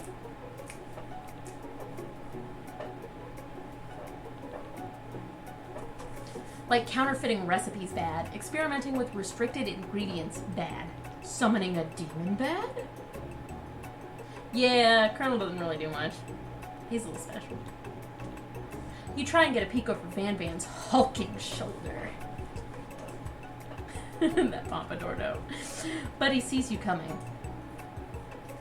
Whoa there, little one. I'm not sure you're ready to handle this. Why don't you make like a bee and mind your own wax, honey? Tell them to stop acting immature or act like you're not interested, but really try to get a closer look. Which one do you want to do? The first time I did it, I told them to quit being children.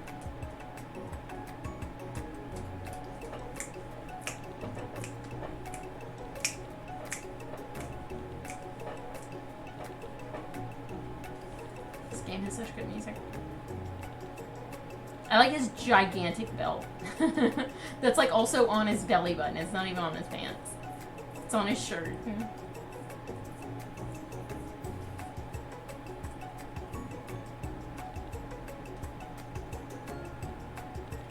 Okay, okay, so I'll act like I'm interested in trying to get a closer. I want Ashley's stockings. I want stockings that have little, chicken legs cut out of them. It's hilarious. You sit near the rivals, but leave your back turned to them. You even hear Van Van muttering something that sounds a bit like a magical spell. However, he notices you eavesdropping. You try to cover your tracks and improvise an excuse. Ahem, it's time for class and you're distracting the rest of us who want to learn. Now you've upset them. Oh, and you're the Emperor of Cooking, are you? You make the rules? I'm not sure you know. A good meal if it ain't you. Being the best chef in the world takes more than just culinary skills, it takes creativity, it takes panache. And it doesn't hurt to use a little evil. You finally get a look at what it was they were hiding, and you instantly recognize it. It's a book, just like the one you found after your encounter with the spork monster. We'll need it for the Discord, yeah. Sadly, I don't think there is one. But you know what? I think I just thought of one that I'm going to put in the Discord, and it's... I mean, it freaks me out and gives me the heebie-jeebies, but I think I'm going to put it in there anyway.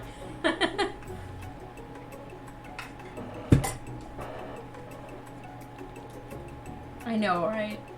This is a nudity-free dating sim. This is just the actual dating part, not what happens after. This is the same book that I found last night in the quad. Ashley immediately elbows Van Van, who hides the book behind his back. Getting you some chicken, Daddy. That's the point, Sonic. You and your nasty games. You nasty.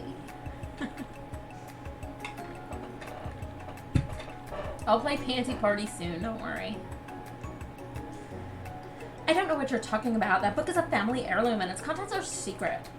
You notice that they haven't just been studying the book. They've got Pop pinned to the wall and they're tossing potato skins at him as he tries to catch them in his mouth. We're playing! Before you can dig in any further, you're interrupted by the arrival of more students. It's almost time for class. Beep, beep. Clank must be running late. He's in such a hurry that he rolls right over Van Van's meaty foot.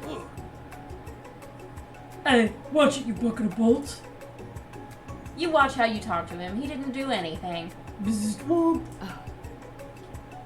Who do you think you're talking to? I've never heard such language. Not even from a stand mixer. Yeah, oh yeah, she's got some meaty thighs. But also, I love her stockings. Like, I want stockings with little chicken legs cut out. It's hilarious. Oh boy. No, your mother was a stand mixer. Van Van jumps to attack Clank, but Clank shocks Van Van, sending him flying across the room. Yeah, I could make them. It would be kind of a lot of work, though. Because actually, no, I could just layered cut out, probably. But getting that shape to stay in a stretchy material would be kind of difficult, without having to actually sew it in. Protect me, Colonel Sanders. These crazed men are about to come to blows. I think it must be over me, but I'm not interested in either of them. Wow, she's so annoying. Ashley's tone has completely changed in an instant. She bats her eyelashes at Colonel Sanders. Surely he must know that this is a ruse, right? Gentlemen, get a hold of yourself. Save it for the arena at least, or don't. Honestly, what do I care? I've got a lofty career aspiration to focus on. Yeah, what I would probably want to do is take a pair of skin-colored, like nylons, and then do the cutout on some thigh-high tights, not nylons, straight-up tights, so they're a little thicker, and then permanently affix a patch of nylon to the inside of it to hold it all in place, but still be stretchy. Maybe I can help you with your business plan. Just then, Sprinkle arrives to signal the true start of the class day. He's panting, which doesn't seem that abnormal. He's a professor, but he's also a dog. Woof, students, please take your seats. I apologize for my late arrival, Woof. I spent the morning chasing a car all around town, and my tiny legs are very tired. But I'm here now, and I hope you're ready to learn, Woof. Rub his furry dog belly. He loves it. Sprinkles stops in his tracks and sniffs the air around you. Something has him in a trance. Oh, thanks for the host, Bogus. It's the scent left on you from Colonel Sanders. Sprinkles jumps on you and licks your face. This is different, this is different, this is different, this is different. Down, boy, down. Off topping. he does German dog commands. Damn, boy, damn, off topping. That command shouted by Colonel Sanders has snapped Sprinkles out of his trance. I wonder what's up with that. Woof, sorry, I got a little carried away. Woof. After he catches his breath, Sprinkles regains control of the classroom. Woof. Without further ado, we'll review the global history of my favorite fowl, Woof, the chicken. You want to pay attention to the lesson, you truly do. Woof, which is why in 1776, at the signing of the Declaration of Independence, Woof, it was a chicken who first signed their name. But you can't help but daydream about Colonel Sanders. And you miss most of the important parts. When you come to, Sprinkles is holding a tray of food in front of you. Well, Woof, well, little chip. naturally, this appears to you to be a sample platter. Which item do you want to sample? So, the first time I played this game, I ate the shimmering pepper, and it was the last of its kind of a specialty pepper. So we're not going to do that this time.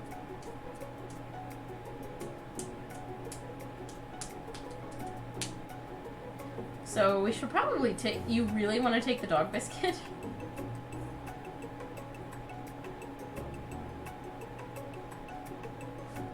Okay, we'll take the dog biscuit.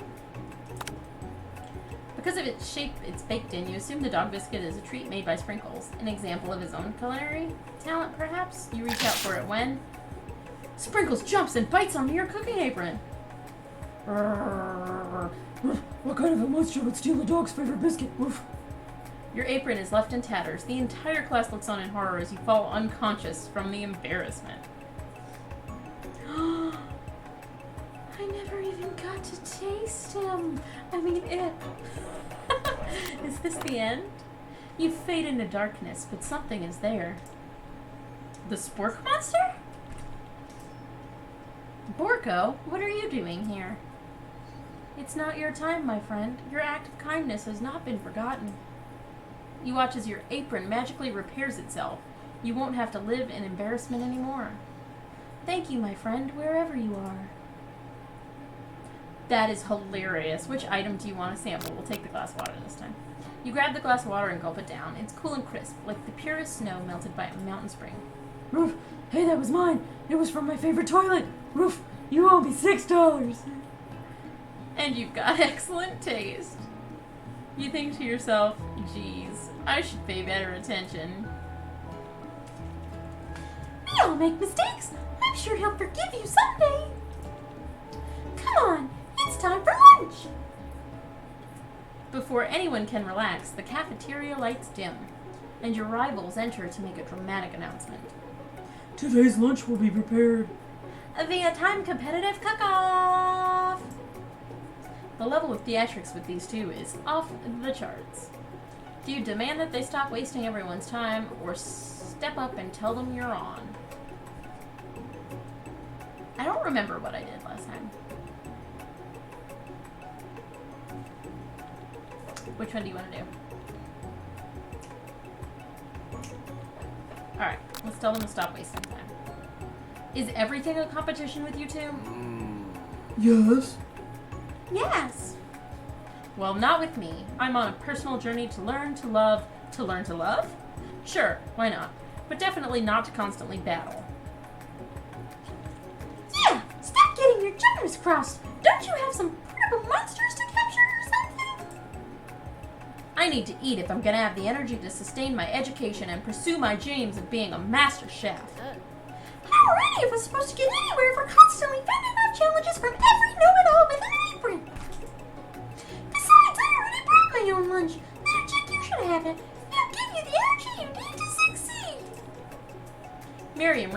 presents a gift to you.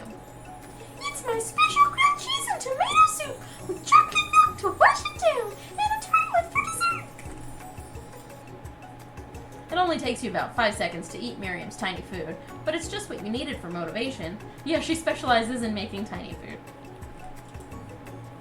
You know what? I've learned enough for today. Let's battle. Just as things reach a boiling point, Sprinkle steps in. Surely he'll put a stop to this madness. Roof, now, students. Roof, please settle down. This is a lunchroom, not a sporting court. Finally, a little sense. You breathe a sigh of relief. Roof, at least, not until we turn on the timer. Just then, a huge light blasts you in the face, flashing the words, "Time ready." Roof, that's what I'm talking about. I stand corrected. If it's a battle you want, it's a battle you get. My bestie can beat the best of them. Best believe it. Ah, like a diamond, I was formed under pressure, and now it's my chance to shine. I will defeat you myself.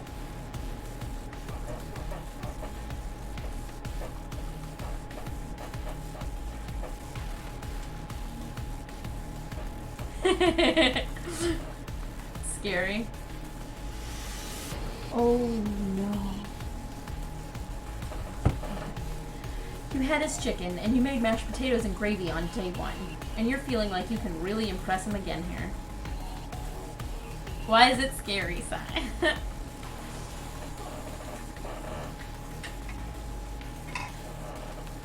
It's time to boil some water for the potatoes. Think fast. If the timer runs down, you'll be forced to pick randomly.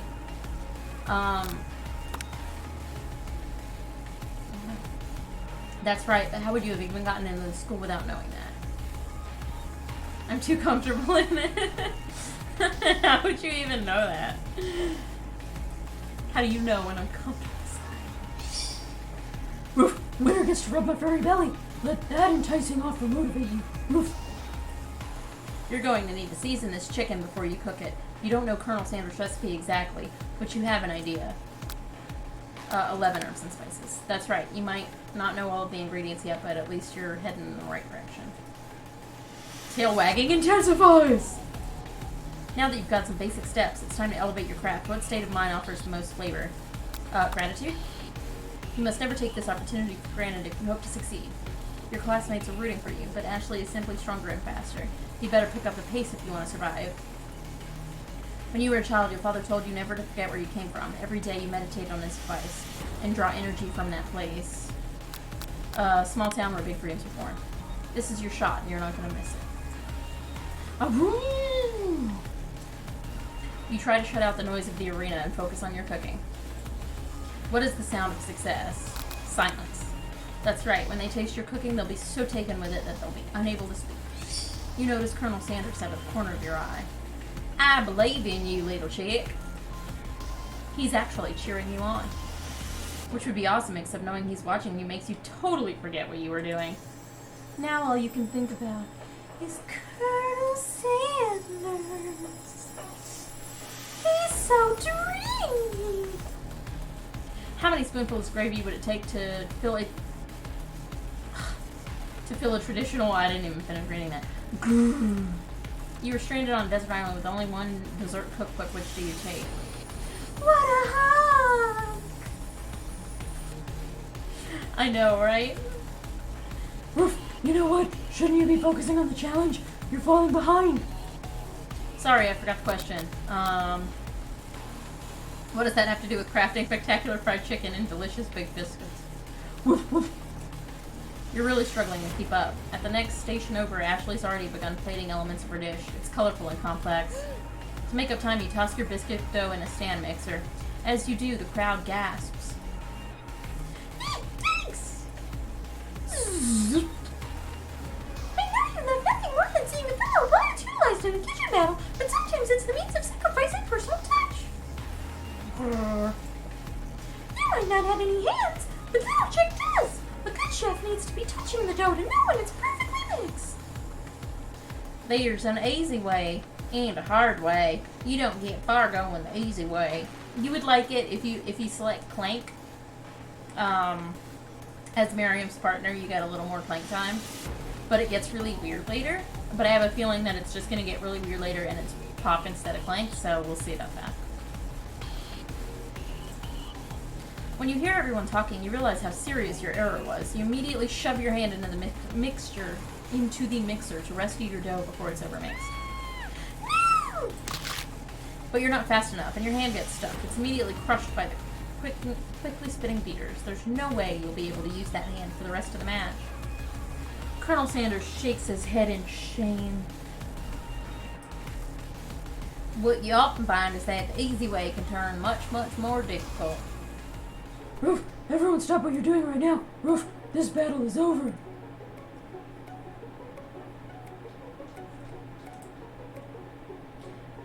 It can't be. I was so close to finishing my dish. Roof, sweetheart, look at your hand. Roof, you simply can't go on. Oh, that's too bad. And here I am with a completed dish ready to serve. That makes me the winner by default. Duh. Woof, no, it wouldn't be fair to compare the two on account of Little Chick's injury. Woof, You see Sprinkles begin to lick his doggy chops as he locks onto the dish. woof, but I suppose you should at least tell us what you prepared. Well, because I'm the sweetest, I skipped straight to dessert. Under this white chocolate dome, you'll find an array of delights taking you on a journey of flavor that tastes so good and tells a story of excellence. I was going to ask Little Chick to do the honor, but since you're injured, I'm afraid that pouring this creamer of delicate hot chocolate sauce might be too difficult. Colonel Sanders, if you don't mind lending me your strong, steady hand. Colonel Sanders pours the hot chocolate sauce on top of the dome, causing it to melt away, revealing the ingredients hidden within. Inside, you'll find a delicate fried cheese croquet atop a slice of honeycomb, ice cream 2 ways, tender nougat, and pearls of blueberry gelée. Colonel Sanders seems intrigued, but perhaps not impressed, as he dips his finger into the chocolate sauce. Simplicity isn't your strong suit, is it, Ashley? Oh, you. He places a sauce-covered finger to his lips. Ashley leans over and whispers something in his ear. A dab of sauce sticks to his mustache. Do we get between them or internalize our rage?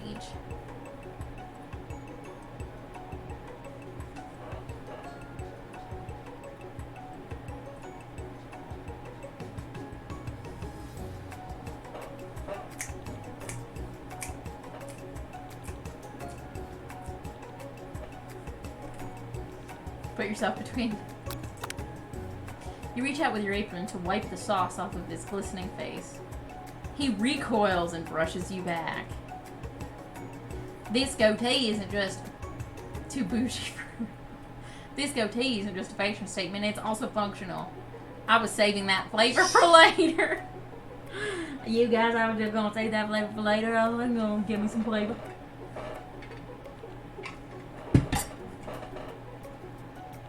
What's up, David was taken? It's just...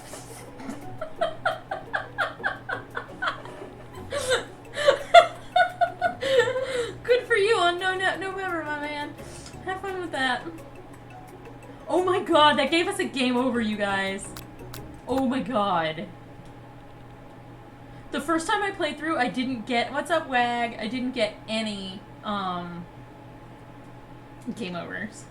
So we suck at this game today. But it is funny to find out all the options. Oh my god, okay, we gotta do this fight again. We'll do it the same way we did before.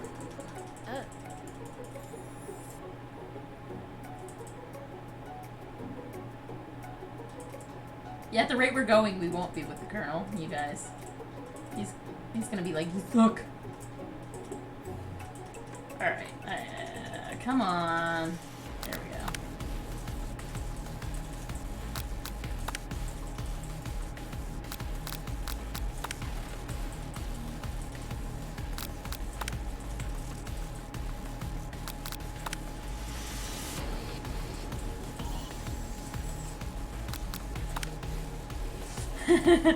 It doesn't matter what you pick on that one, I don't think. You're just dreaming about how sexy Colonel Sanders is. In a gondola.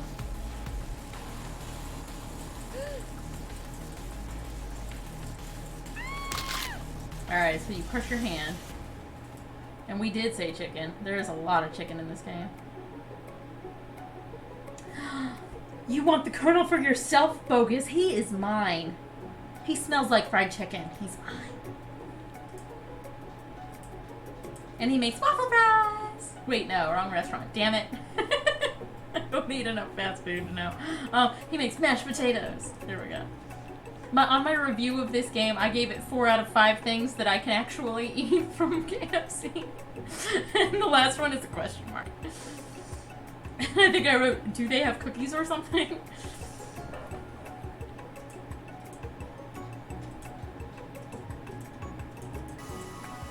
Alright, he eats it, he gets it in his mustache. We're gonna internalize our rage so we don't get a game over. The flames cause your eyebrows to catch fire and turn to ash. They fall off your face, which means people will have a hard time understanding your emotions for the rest of the semester, and perhaps forever. Embarrassed and ashamed by your poor performance, not to mention your crispy fried brow, you run for the quad to be alone. The beautiful weather feels like an insult. Inside of you, a storm rages. It's Colonel Sanders. He's probably here to tell you that he and Ashley are in love and have decided to get married. And he won't ask you to cater his wedding because you're a terrible chef and an awful person. You try to hide from him, but he approaches you directly. I know you're hurting right now. Not just from the devastating loss, but from that run-in with the mixer and that small fire. We should get that checked out. I'm fine. Can't you just leave me alone? I'm a loser. I'm not fit to fill your fryer. I'll never be a master chef. Failure is a part of life. Not just for you, but for all of us. Do you think I've never failed at anything before? That's exactly what I think. Well then, think again. I wasn't always the man you see before you, enrolled in culinary school, incredibly handsome, successful, and motivated.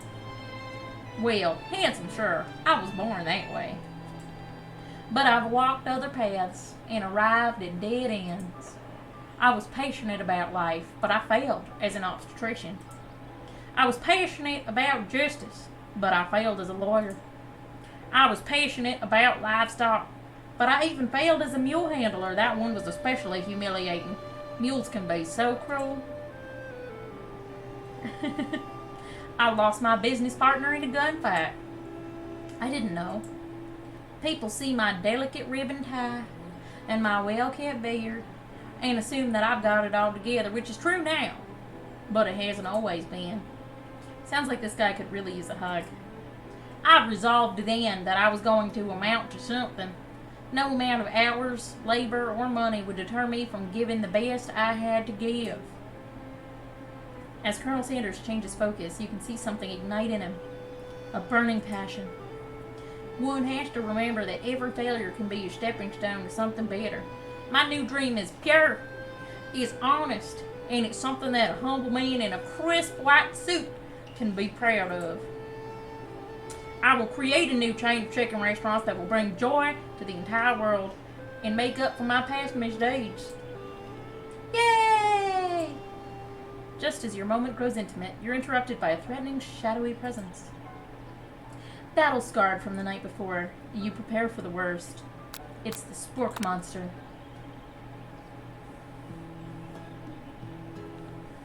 Borko? It is I. I know I said I wouldn't be back, but after the whole fight to the death thing, maybe you don't really want to see me anymore, but... An entrepreneur of fake protein products? I mean, I would be much happier with an entrepreneur of non-meat based protein products. That sounds like my kind of hunk. Oh, were you guys here for the story of how I think I met my soulmate? Oh,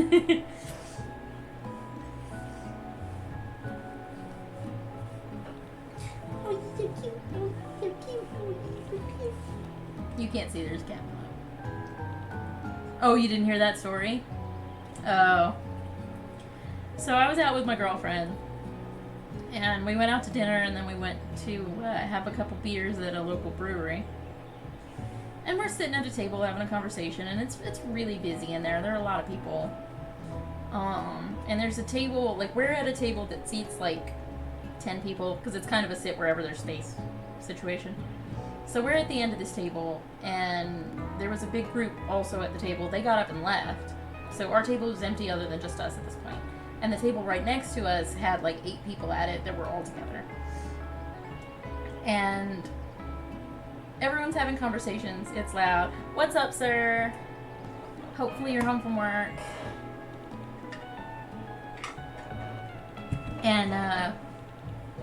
And so, whatever, everyone's talking, having a good time.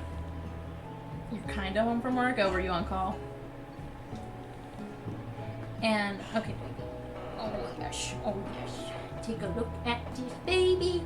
Take a look at this baby. Take a look at this baby. Oh, you have to go back? What the heck, man? That sucks so bad. I'm alright. This game has made me laugh pretty hard today. But I was just telling Bogus and Recyclable Sigh how I think I met my my soulmate the other weekend. So, all of a sudden out of nowhere, the guy at the table next to us, like, he went to look down and like, cover his mouth. And no, sadly, it's not Colonel Sanders. Actually, I wouldn't want anything to do with Colonel Sanders, so no, it's not Colonel Sanders. But, and this guy lets out the biggest, most earth-shattering, like, shake the walls burp that I have ever heard in my life. And he very clearly didn't expect it to be a huge burp. He was covering his mouth and doing this because he thought it was just going to be a little burp. And it was just like, wow. And I happened to just kind of glance over, and at that exact moment he looks up, and we made eye contact, and I couldn't help it. I just burst out laughing, because he was kind of looking around to see if anyone heard, right? I burst out laughing. So then he started laughing, and then everybody around all of us started laughing. And it was just like a solid 2 minutes of laughter, and I couldn't look at this man. I could not look at him without laughing. And I was just like, oh my god. Giant burping dude. That's my soulmate. He's the only person I know that can burp better than I can. It was impressive. It was very impressive. And also hilarious. It is I know I said I wouldn't be back, but after the whole fight to the death thing, maybe you really don't want to see me anymore, but you can have Colonel Sanders. He's mine in this game, though. Chicken Daddy version of Colonel Sanders. I'll take him. I'll give him to you when we're done with the game, though. I just wanted to say that I was wrong to attack you, and I apologize. I know what it's like having to always look over your shoulder. Monster problems. Am I right? Aw, thanks, Borko. I'm glad there are no hard feelings. Getting jumped by a giant creature in the dark of night can really rile a person up. I also want to apologize for the way I switched right into attack mode, but I didn't. I defended first this time on purpose to try to not get it to say this. I know that you're strong, and cooking school can put a person under a lot of stress. I actually used to go to this school. I wasn't always a sport monster, you see. I don't believe you. You were human once? Well, no, I was a golden retriever. But I was still a student, until one day some mean kids with a magic spellbook cast a dark enchantment on me and I was forever transformed. A magic spellbook? Precisely. I had procured a copy for myself, but somewhere along the way I lost it. If you find such a book, I beg of you respect it. You're a powerful chef and shouldn't rely on dark and evil magic. No, you should be protecting the innocent from those who would cheat them through with sorcery and guile. If you need me, don't fear. I'll be there. It sounds like there's some bad cooks in the kitchen of life, little chick. Together, I'm sure we can defeat them. Come back to my hideaway and we can discuss. A personal invite. You can't imagine what Colonel Sanders' home must be like, but it sounds like you're about to find out. Going to Colonel Sanders' house, y'all. Stepping inside Sanders' home, surrounded by his things, you start to feel a special bond with him. It looks like you live such an exciting life, Colonel Sanders. Every day can be an adventure if you approach it with the right attitude. Long ago, I made the decision to never stop searching. never stop working and never stop imagining. Have you been working any new recipes of your own lately? I'm always excited to talk about food with another ambitious chef. Well, there's something. It's just a side dish that I've been tinkering with, trying to find the right balance of flavors and textures. I'm not sure I've nailed it yet, but I'm close. Colonel Sanders' eyes perk up as he starts to wonder what dish you might be describing. It's meant to pair with something spicy or something crispy. Maybe both, perhaps? Now you've got him right where you want him. Should you reveal your new creation to him or keep it a secret just for you? So, I revealed it last time. And I think that's the correct choice to make. I think if we keep it a secret, we'll never get anywhere with him. Ew, there's something in my water cup. What is in my water cup? I saw something. I freaking saw something. I know I did.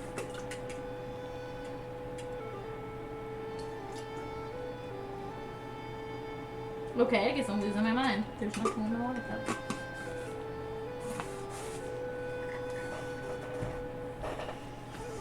Alright, we're gonna there was fried chicken in my water cup. Then I smashed that cup on the ground. I don't want no fried chicken. I don't want none of that fried chicken. None of that. We're gonna reveal it. You decide that you're as ready as you'll ever be to share your original cooking with Colonel Sanders. Before you can talk yourself out of it, you decide to dive in headfirst. You reach into your lunch bag for a special dish that you've been keeping on ice all day. I present to you my original coleslaw. The shredded cabbage dish glistens in the light of Colonel Sanders' Lux Hideaway. Magnificent! Together you chow down on the creamy slaw until just a spoonful remains in the bowl. Do you mind if I hold on to the last bite? I'd like to have it around so that I can admire its taste later and think back on this moment. You could offer to make him warm, but he seems like a very sentimental kind of guy. Sure, why not? Please make yourself comfortable. I'll be back in just a moment. You realize that now would be the perfect time to do some snooping. Around the room are various items you can look closer at. Each item seems to radiate memories and emotions. Tap on an item to discover more about the Colonel. Alright, let's look out the window. You gaze out the window across the vast lake and mountain range behind. Just then, the ghost of Student pops up. Oh, are you thinking about heading out in the world on a quest to avenge my death? Wait, what? I never even learned your name. Why would I avenge you? I could just tell you my name right now. Yes. Can't you see I'm in the middle of something? You open the window a crack and the ghost of Student is swept out with the breeze. Tap on this chicken. You notice a very realistic stuffed chicken sitting on a corner table. When you pick it up, you realize it isn't just realistic, it's real. Taxidermy must have been important to Colonel Sanders when it was alive. A little note clipped to the chicken's foot reads, "The true state bird of the great state of Kentucky." Tap on an item to discover more about the Colonel. A lock of silver hair is woven through the teeth of the comb. Upon further inspection, you realize the hair isn't just silvery in color. It's actually made of spun silver! He's fake, you guys. He's fake AF. A scented candle, you pick it up and try to identify the smell. Power tool? Freshly starched collar? Piece of wood floating in a lake? Summer of '69? No, it's one of the secret ingredients. It's redacted! Tap on an item to discover more about the Colonel.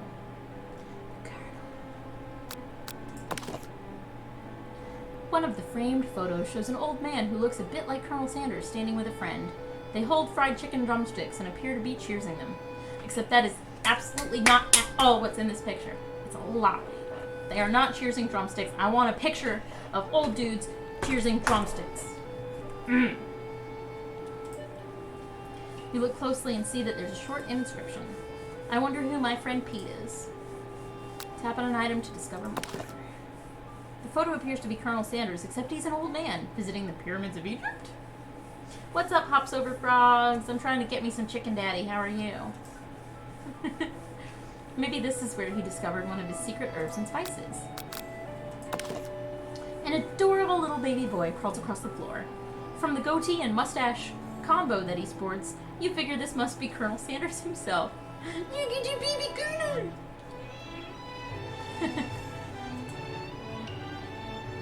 This, or maybe it's the drumstick that he seems to be waving like a rattle. Who frames a baby picture of just themselves? Probably the same type of person who would make their own face the logo of the company they founded. Am I right? You take a closer look at a large urn sitting on a nearby pedestal. There's a plaque on it. It's dusty, but when you wipe it off, you can read the inscription. It says, "Here lie the ashes of all my past careers and business failures." Poor guy. Tap on a knife. This must be where he keeps his secret recipe. You think for a moment, what number is important to Colonel Sanders, and then it dawns on you. As soon as you turn the dial to 111111, the safe opens and you find a single note. Can chicken be prepared sashimi style? The answer to that is no. And do you want to know why? Half an inch. Billions of salmonella bacteria. There's a song about that. 1 square inch. 500,000 salmonella bacteria. Okay. Okay, I keep seeing air bubbles in the water, and when it hits the color, it looks like there's something in the water. Yes, this is almost the answer. Why? Is it torturing you? You haven't even had to listen to my Miriam voice yet, so you have no excuses to want away from this game yet. You still have your drums right now. I'm pretty sure I killed Brigand. I think he died.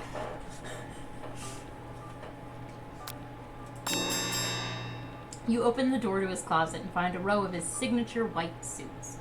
Hanging within, you take one off the hanger and try it on. The jacket is a bit big for you, but it's soft and comfortable, and you give yourself a deep hug, breathing in his scent. Fried chicken. They say that home is where the heart is. Is this what they meant? Before you can look any further, yeah, pour one out for your homies. Anyone who had to hear my Miriam voice. When you go deaf at like 50, sorry guys. Before you can look, hey, I warned you all to just take it and go whoop. Before you can look any further, you hear Colonel Sanders returning. He has a new dish that he's begun working on, and he wants you to taste it. You try to act casual, until he asks you why you're wearing this jacket. Aww. I don't usually loan those out, but I must say, it does look good on you. Oh crap, the jacket. You forgot to take it off. You decide now is your moment and make a big move. Tell him you're cold, or fess up and tell the truth. Which one do you guys want to do? I think the first time I played through this, I fessed up and told the truth.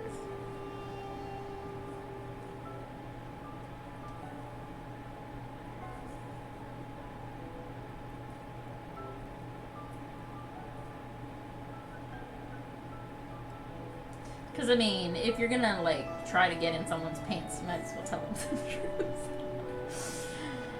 Or get their secret chicken recipe, I guess? I don't really know. Any other votes? Here, look. I have a mustache.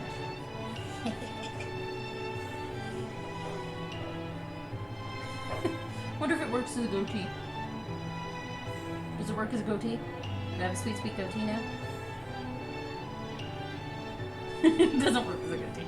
Okay, we'll tell the truth. You confess. I think I've developed feelings for you. I might be developing feelings for you too, but I'm concerned. I can't let anything get in the way of my dreams. Overwhelmed, you take off the jacket and run for the door. But the thought of leaving Colonel in the midst of such an emotional breakthrough gives you pause, so you stop yourself. Colonel? Yes, little chick? I honestly think this may be the beginning of something wonderful. I think you're right. We should take things slow. You talk late into the night and drift off into a slumber. Dream sequence, it's a dream weekend. Are they gonna fly on chicken? Flying on the chicken. They're flying on the chicken. through your dreams, fun on the chicken. You awake to a beautiful morning in Colonel Sanders' hideaway. Look at this. I love his fireplace. That is a Kick-ass fireplace. well. Also, his view is like what? Did you make the right decision on how to respond to Colonel Sanders? Only time will truly tell. Is that what sex is like? Flying through your dreams on chicken? I mean, if you like chicken, I guess it is. If you really, really, really like chicken, that might be what it's like.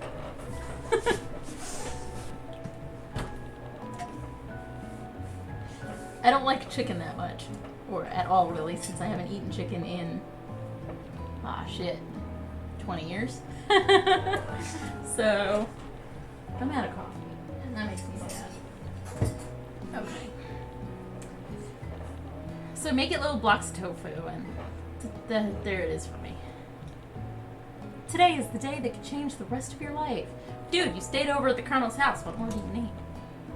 Think about the new secret ingredient you just learned about. Redacted! In some jurisdictions, redacted isn't even legal. But if the recipe is a secret, how will they know? He puts crack cocaine in the chicken, y'all. Cocaine. Your thoughts are interrupted when Colonel Sanders emerges into the room. He's holding a gorgeously plated breakfast, and your mouth waters at the sight of it. Here's a sample breakfast I just whipped up. It's meticulous. Who eats fried chicken for breakfast, you guys? Who? Who eats fried chicken for breakfast? Who does that? A biscuit, fine, that makes sense. Biscuits are for... Who eats fried chicken for breakfast? Who? I want to know.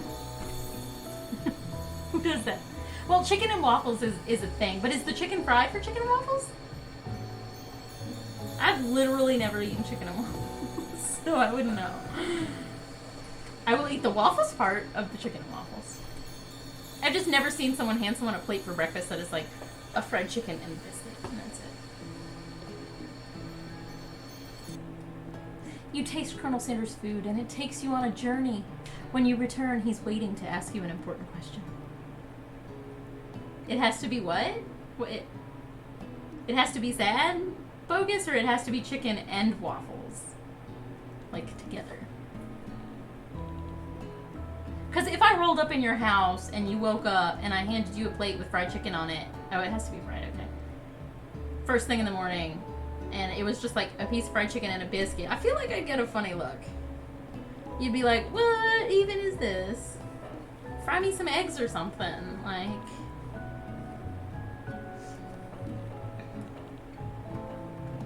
You taste Colonel Sanders' food, and it takes you on a journey. When you return, he's waiting to ask you an important question. So would you say that we're a perfect match? See, exactly. But I guess if I gave you a plate that had fried chicken and waffles on it, then I wouldn't get a funny look. So fine, I'll take that. How presumptuous. My cuisine and your taste buds, that is. Such confidence, such grace. Could he be the world's greatest gift to cookery? Do I knock him down a peg or flatter him?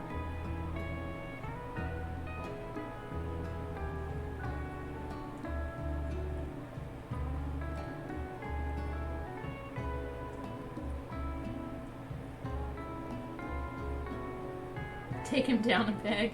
Any other votes?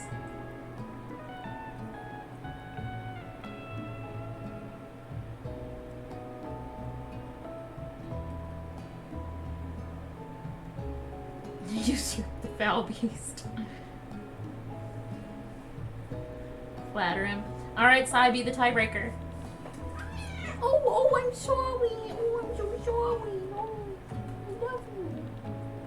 Okay, I'm sorry.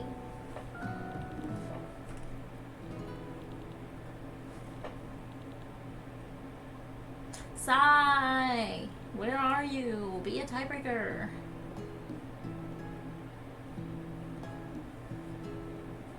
Or somebody who's lurking. Pick either peg or flatter. He is probably. Oh, is Cat on already? He's probably flirting with Cat. Don't we all? It's fun to flirt with Cat. Alright. Well, no one's showing up, so you two get to duke it out. Bogus and Sir. Go have a fist fight real quick and tell me who wins.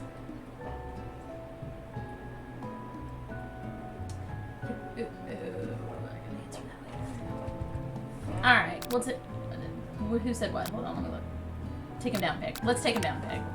It's good, but my mom made better. Ooh. Ooh. You suck, Colonel. Oh, shit.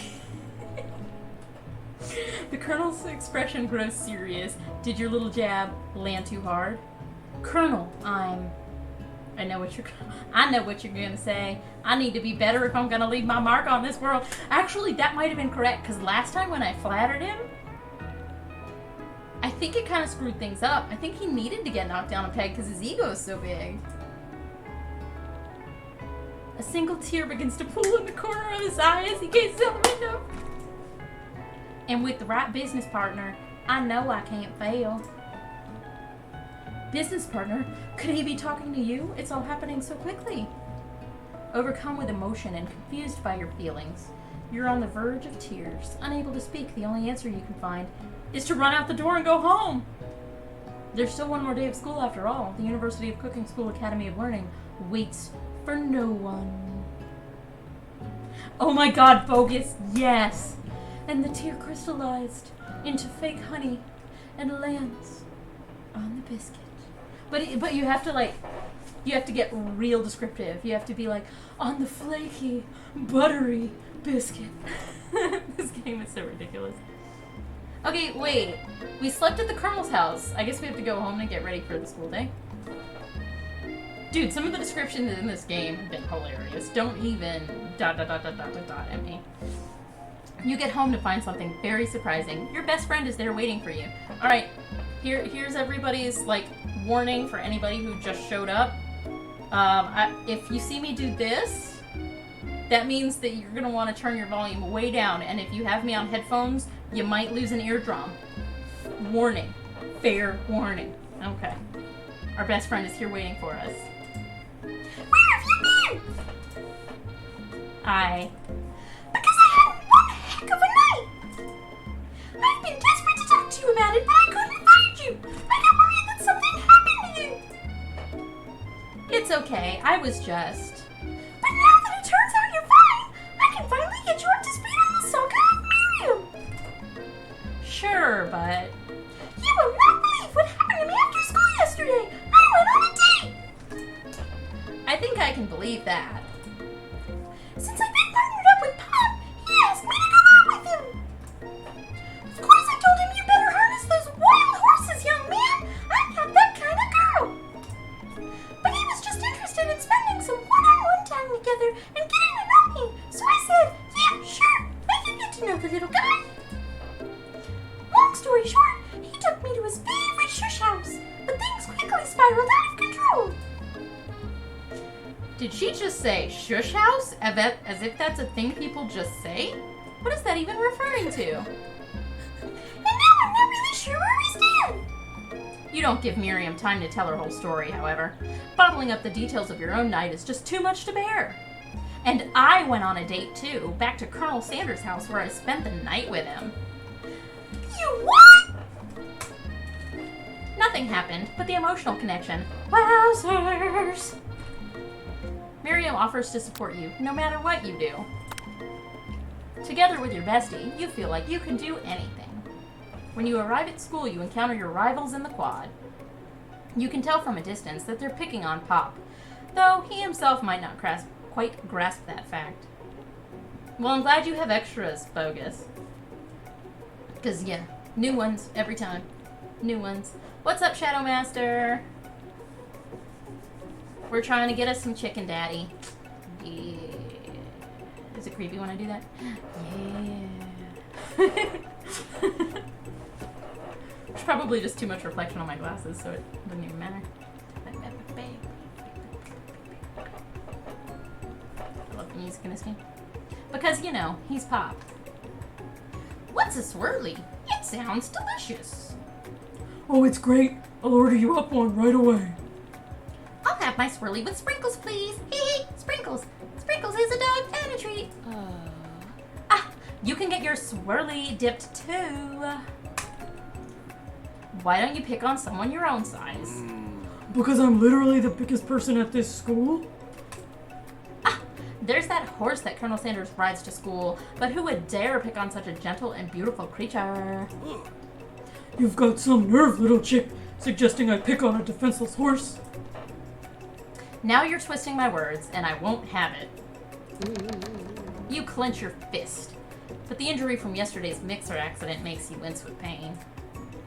Doesn't look like you can go on cooking like that. Might as well just give up. I'll never give up, ever. Colonel Sanders arrives, just as it appears things are close to boiling over. A naturally intuitive person, he senses something's been going on. Is everyone excited for the final day of school? Oh, we're back on Colonel Sanders. I mean, look at him. He is the chicken daddy. He has a chicken staff. He loves your mashed potatoes. He saved a bite of your coleslaw so he could savor it later. Like, in the pocket. We got him. We'll see. Is everyone excited for the final day of school? Little chick, how's that hand feeling? I'm sure you'll be back and fighting for him by this afternoon. Oh, well then this is thematically appropriate, Shadow Master. Aren't you concerned about my hands, Colonel? Yesterday I almost broke a nail winning so hard. Technically, I don't believe a winner was decided, but your presentation was quite impressive. What is he doing complimenting her? But what about the flavor of my delicate, warm, gooey chocolate sauce? It was clear that you're passionate about how your food is received. That's a lot of words to say. It was bland. Excuse me, little chick. I'm more than capable enough of speaking for myself. Maybe you could tell me more of your thoughts as we walk into class, Colonel. I'm always interested in discussing the fine art of fine food. See you inside, little chick.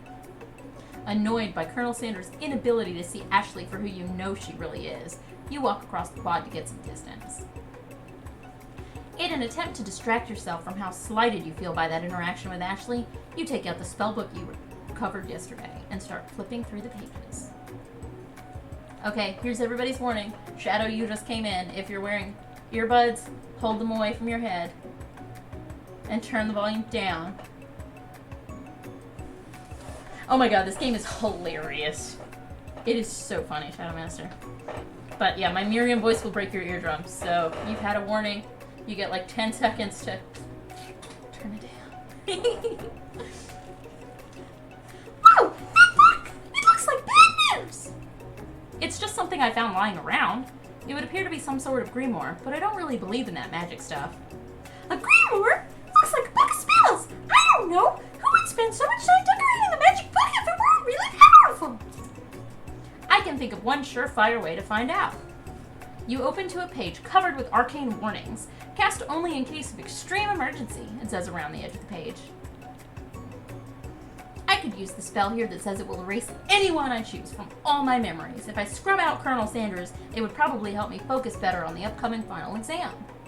This is way drastic! Couldn't you do something else, like anything else? Not rooted in dark magic? Maybe tie a string around your finger? Okay, fine. It is drastic, but desperate times call for desperate measures. You've got a memory erasing spell sitting right in front of you, and a pretty good excuse to try it out. Dun dun dun dun dun. Okay, so if we actually want the chicken daddy, forgetting him's probably not the best plan. So, everybody cast your vote, and I'll be right back. I gotta run to the bathroom. I won't forget to wash my hands!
exam is getting us a piece of that chicken, Daddy.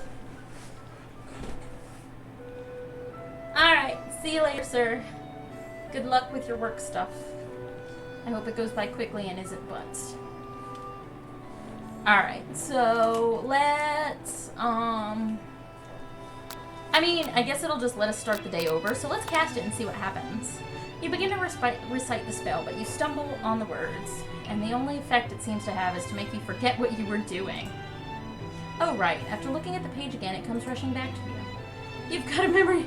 So if we do, does it just loop in that? Yeah, so you just can't do it. Don't do it after all. You take your friend's advice and put the book away. It's almost time for class. Sprinkles is already in the room, waiting for the students to arrive. He clears his voice to make a quick announcement. Oof, I want you all to know I feel something of a dog moment coming on. Oof, but I assume it's nothing to be afraid of. His cute little nose scrunches up, and he begins to breathe quickly. He must be hungry. Reach for some old homework to give him as a snack. Or dogs can be unpredictable. Wait to see what happens. We're gonna wait to see what happens.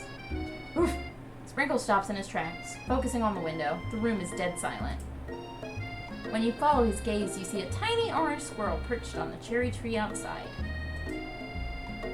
Sprinkle turns feral and runs to the window of the classroom. He begins barking uncontrollably at the squirrel outside. Terrence! Oof, I told you never come back here! Oof, Terrence! Oof, I'll destroy you! Terrence! Sprinkles is barking ferociously, drool flying off his face. The squirrel looks over, but doesn't say anything back. You wonder, is that even a talking squirrel? And who named him Terrence? Oof, you better not show your chubby chicks around here ever again. Oof. After Sprinkles is satisfied that his presence has been felt by not only Terrence, but any other squirrel in hearing distance, he returns to his professional tone. Him! Oof, I apologize for that outburst. This actually brings up an important point. Oof, thank you, little chick, for reminding me to dole out oof, the indispensable bit of wisdom. You see, But before he can go any further, Miriam's love drama spills over into the class. Sprinkles is interrupted by sad whimpering coming from the back of the room. I told you to save it for after class. But I miss you. We went on one date together, Pop. How can you say you miss me when I'm right here? Pop's voice quivers as he pleads his case to Miriam. Every time I blink, you go away again. That's a really cute thing to say. Miriam, what happened between you and Pop? I got her in trouble and now she's mad at me. I didn't just get in trouble. I got yelled at by Pop's mother, who blames me for getting him banned from every museum we set foot in. Oh, so that's what you meant by shush house. Pop, we went on one date. We're over. And it means so much to me that I made this for you. Too hurt to go on arguing, Pop leaves his, creation behind and runs out of the room. Nothing like a loud public breakup to cast a pall over the final day of school. oof, well that was oof, unfortunate. But we mustn't be distracted oof, from what lies ahead. The final competition showdown challenge exam. Oof. I'm still working on the title, but I think you get it. Test time approaches. See you in the arena. Oof. But before you can think about your upcoming competition, there's a very beautiful soul nearby, in need of a pep talk. Hey Miriam, are you okay? Okay, I'm so mad I could smash a tiny mug, spilling several droplets of hot cocoa all over the floor. How could he embarrass me in class like that in front of everyone? Her tiny cocoa is a delicious treasure, so you know that this breakup is no joke, even if the source of her frustration is a silly boy. I know that you know this, but I'm gonna say it out loud. You don't need anyone. Me and you, we're gonna cruise through this final test and hit the carpool lane to Success City. Miriam brightens up, imagining the wind rushing through her short bangs, but she hesitates to embrace the feeling all the way. You're not gonna saddle up on Colonel Sanders' stallion and ride off into the sunset without me. Of course not. Well, maybe, sorta, but I'm sure there's a pony out there with your name on it, and a ranch big enough for both of us and whoever else we want to bring along. If it's not Pop or Clank or anyone else you meet today, tomorrow, or this whole year, so what? You're a special person who shouldn't settle for the first someone to show an interest anyhow. Miriam gives you a big hug and wipes the tears from her cheeks. I should really review my menu for today. I'm gonna make a very special soup. And I bet that Professor Dog is gonna love it up. While you're pep-talking Miriam, you completely missed lunch, but that's okay. You had a better idea of how to spend the time before your exam. You've decided to head to the arena early to practice a dish. This is it, the location of your final challenge. A test of will, a test of courage, a test of talent. And a chance to beat the pants off Van Van, the supposed Man-Man, and his eviler counterpart, Ashley. As planned, you begin to run through a quick test of a recipe you've been working on. Lil Chick's famous chicken pot pie. After practicing for months, making the dish comes second nature to you, and you're able to quickly get a fresh pot pie in the oven. But as soon as you do, your cram session is interrupted by Colonel Sanders. Lil Chick, what are you doing here? There's still time before the final exam. Oh, just taking it all in. I'm big into visualizing success. I'm looking at my station and picturing victory. The pot pie has begun to bake, and the smell is slowly filling the space around you. Visualizing, huh? That's too bad. I was hoping you were here cooking something delicious. You'd usually happily share your food with anyone who's hungry, but the last time you let kernels get in your head, it cost you a cook-off. You decided it's time to put your cooking above your romantic desires, but that decision gets hard to stick to when the oven timer goes off behind you. Ignore it like there was no sound at all, or fess up about your practice dish. I'm going to ignore it and see what happens because I fessed up last time. Did you hear that? Hear what? I distinctly heard a bell chime. Somebody must be training Sprinkles to do a trick. I bet his mouth is watering. Strange, I was going to say that my mouth was watering. Alas, I'll have to look somewhere else for something tasty to put in it. Smoke begins billowing out of the oven, filling the arena around you. Yep, I guess you will. I'll leave you to it then. Happy visualizing. A disappointed Colonel leaves the arena. When the coast is clear, you finally open the oven to find your practice pie has been reduced to ash. Smells like lunch. Beat it, Pop. There's no time left. The final showdown is about to begin. Sprinkles lays down the ground rules. There are no rules. Ruff, that is, except ruff, to cook with everything you've got. You step up for the cook-off of a lifetime. You decide that mac and cheese, plus the pot pie you've been practicing, are just the dishes that'll put you over the edge to victory! Meanwhile, both Van Van and Ashley are prepping wildly elaborate dishes, per their usual over-the-top selves. Miriam has her giant magnifying glass and several sets of tweezers. She's definitely prepared to go big, going small. Colonel Sanders seems to be harnessing his 11 herbs and spices, but he's trying to find a way to improve on something perfect, his original recipe fried chicken. The intensity in the room starts at a 10 out of 10 with a frenzy of action. Everyone is calling out really cool special cooking moves as they prepare their food. Wow, this is getting serious. Colonel Sanders batters his chicken as it levitates through the air. Egg wash! Miriam furiously injects ingredients into an itty-bitty pot of broth. It's French Master! Van Van flexes his pectorals. I can't do it very well. As he chops open a sea urchin. Let's rock and roll! Ashley scoops her pastries off the tray with lightning speed. Shallow personality spatula! Even Clank gets in on it.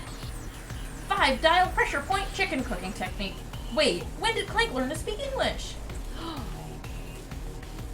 It's the singularity as was foretold. We mustn't let it happen, or the appliance uprising will take us all. Self-destruct. Van Van quickly unplugs Clank and rolls him out the back door of the arena. As you frantically prepare your dish, you notice Ashley has her spellbook out. Is she going to use some dark magic to turn the tide? You've got a book of your own, and you're desperate not to see her win another battle. Should you take this opportunity to fight magic with magic, even if it's only certainly evil magic? We're going to cast a spell just to see what happens. You take out your own spellbook and let your instincts guide you to a page you've never seen before. It's a summoning spell that will conjure Spork Monster. Now seems like a good time to add some chaos to the mix. You've summoned me. The Broom Cooking Arena. So many fond memories of battling in this place. My old life. In your old life? I wasn't always the monster you see before. No, I was but a student like yourself who attended this school. Spork Monster notices the book you're holding. I see what's going on here. Things aren't going your way, huh? Been there, my friend. I tried to cast a spell on myself to imbue my body with the powers of my favorite foods. As you can imagine, it didn't go as planned. When spell says only cast in case of emergency, they mean it. I'm kind of in a pinch here. Got any better ideas? The Spork Monster smile curls up mischievously. For starters, never cast spells on yourself. Cast them on your rivals. Just tell me who's giving you trouble, and we'll take care of them. You motion to Ashley, and before you can think better of this dastardly decision, he recites a spell that turns her into a chicken. Now a mere bird, she flaps her wings and glides off into the produce section of the arena, far from her station. Okay, gotta go. Bye! Uh-oh, this could be dangerous. You're immediately racked with guilt over this act of blatant transmogrification. You don't know what to do. It would be poetic justice for Ashley to live out the rest of her days as a chicken, and yet, that seems unspeakably cruel. After all, it's just a cooking competition. Oh my god, do we leave her a chicken? Or do we save her? Oh, this is so hard! I don't know. I really want to know what happens if you leave her a chicken.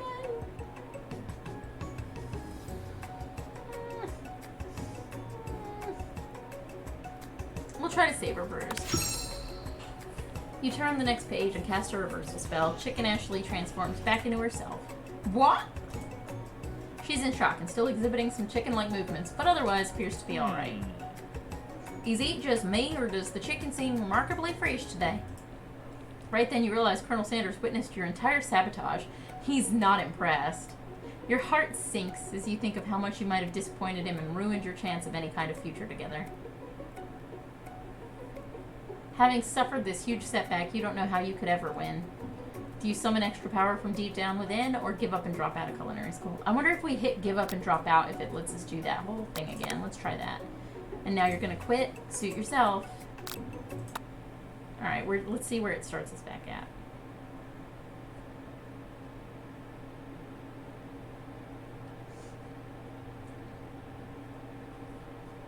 I hope it doesn't make us redo the entire third day. Okay. Yeah, this is perfect. Okay, so we're gonna cast the spell and get the Spork Monster. And it's gonna turn her into a chicken. And we're gonna leave her as a chicken and see what happens. Chicken Ashley pecks around at the base of some cabinetry, searching for loose vegetables to eat. Little chick, how could you, cheating on the final exam? I've never been more disappointed. And here I was considering you for a place not only in my future chain of highly successful chicken restaurants, but also my heart. Without hesitation, he casts a counterspell from memory that saves her. There's such a thing as competing with honor, and this does not qualify. I no longer want anything to do with you. Game over. Oh my god, that's so funny. If you leave her as a chicken, he like hates you. I was hoping he'd cook her. But I should know this game won't get that mean.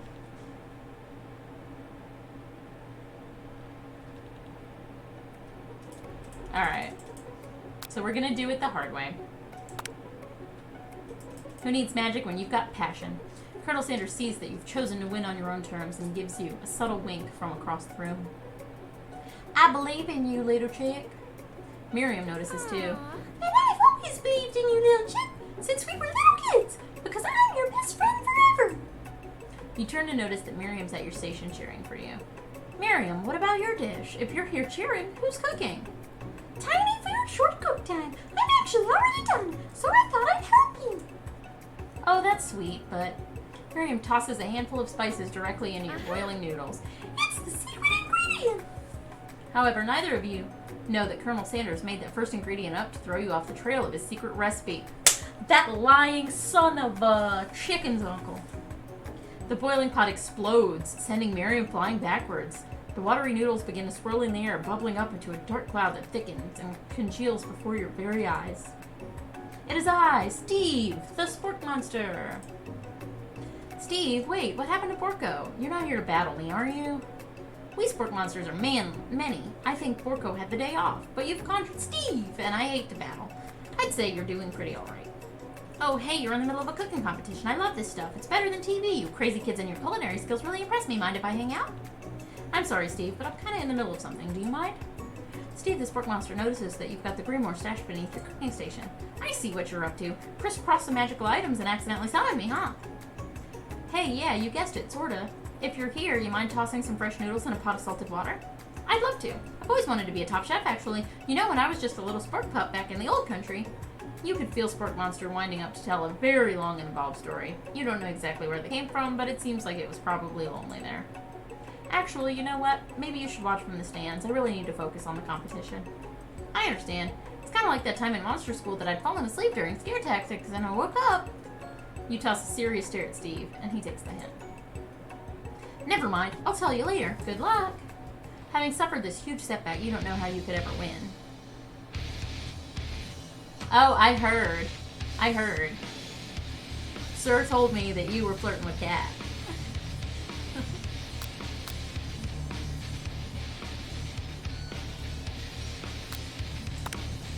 I can do this. I have what it takes. I came here to win. Your hair turns mac and cheese orange as culinary energy flows through your body. My heart is pure. My hands are steady. My taste buds have been preparing their entire lives for...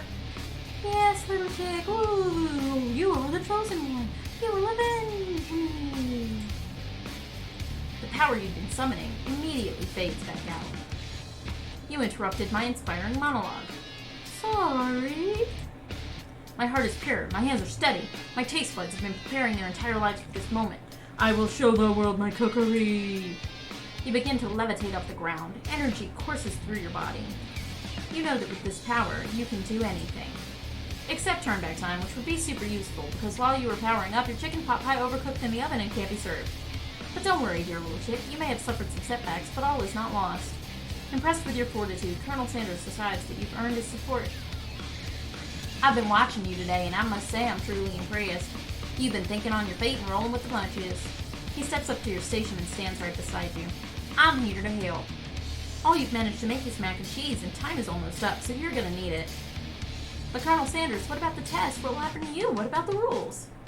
Following the rules has never really been my thing. I follow my heart. What a guy. Colonel Sanders unfolds a delicate white towel to reveal the most delicious fried chicken tenders you've ever laid your eyes on. Yep, you did tell me. I told him that you told me. He knows what's up. Cut your side. And besides, sometimes unexpected combinations can have surprising effects that surpass their individual efforts. Are you suggesting if we combine forces, we can form the perfect food union? Woof! Time's up, students! Woof! With time expired, it's the moment everyone's been waiting for. Woof! You must now prepare to present your dishes! Woof! A handful of students stand tall, but the class seems incomplete. Woof! It seems we're missing some students! Woof! Pop! Woof! Clank! From off screen, you hear a pure, innocent giggle that can only come from one student. I'm flying! It sounds like it's coming from the broom closet over there. Woof! Miriam, would you mind? Woof! Inside of the closet, you see Pop, hanging on a broom hook by the elastic of his underpants. Woof! Pop! Get down from there right now! Woof! Let me guess, did Van have something to do with this? When someone asks for a wedgie, who am I to refuse? I thought a wedgie was a salad. Woof! It looks like Pop isn't eliminated from the challenge. Woof! Seeing as how he didn't cook anything. Woof! I can't feel my legs. May I be excused? Woof! Sure. You kids and your pranks. I must say, Woof, it's not the worst prank in UCS AL history. Woof! But it's not exactly yearbook material. Wait a second. Pranks! Pranks! Woof! Glenn! Where did the pressure cooker roll off to? You wait to hear a signature word, beep, or other onomatopoeia, but there's none. Roof, somehow we must have gotten unplugged, I guess. Roof, we'll have to figure that out later. Roof. That leaves only 4 remaining students. Please collect your final projects, Roof. Yes, it's been a long semester. Wow, 3 whole days long. But after days of hard work, the time has come for me to eat. Roof. Miriam, please step forward. Describe your dish. I've made tender udon noodles in savory soup. Woof, my word, it's so delicate. Is that a teeny tiny natural monkey I spy afloat in an itsy bitsy bowl? Woof, Yes, chef. woof, please call me Sprinkles. Chef is my father's name. Yes, sprinkles and some green tea made from baby tea leaves that I picked myself. Sprinkles carefully sniffs around the dish before opening his mouth and letting just the tip of his pink dog tongue dip into the bowl. Woof, sublime. Would anyone else like a taste? Oh, come on. I'm not one of those dogs that doesn't floss. I even have really cute electronic toothbrush for dogs. Woof, fine. I'll enjoy it all by myself. And in a flash, the entire meal had been devoured. Not that it took much. It was less than a thimble's worth of soup. Woof, A+. Rarely do I taste a dish with as much love poured into it as yours. Woof. Miriam is overjoyed. She gives you a huge hug. Thank you, little chip, for helping me believe in myself. Woof, Van Van, you're up. Describe your dish. I made uni over smooth egg custard in an axe-hewn urchin shell topped with caviar. Woof, did you skewer one type of urchin with spines from another, second, different colored type of urchin? Woof. Oh my goodness. Yes, Sprinkles. A bit much, don't you think? Woof. That's exactly what I did. A bit much is kind of my brand. Doesn't it look cool? Sprinkles leans in to sniff the uni, but he can't get his nose close on account of all the spikes. He begins to paw at it erratically, causing the custard to slosh around. Woof, woof. Please be gentle with my cuisine. Grrr. Finally, Sprinkle goes all in, tongue first, but he can't get past the needles. He reels back as his tongue is poking prodded. Ouch! My tongue! The professor appears to be having an allergic reaction to the sting. What do you need this? It keeps poking my tongue. Disqualified. A stunning turn of events. Who'd have thought that serving food in a bowl made of needles could make it difficult to eat? Dejected, Van Van does not go gentle into the night. Disqualified for glamour? Don't discount simplicity. This isn't the last you've heard of me.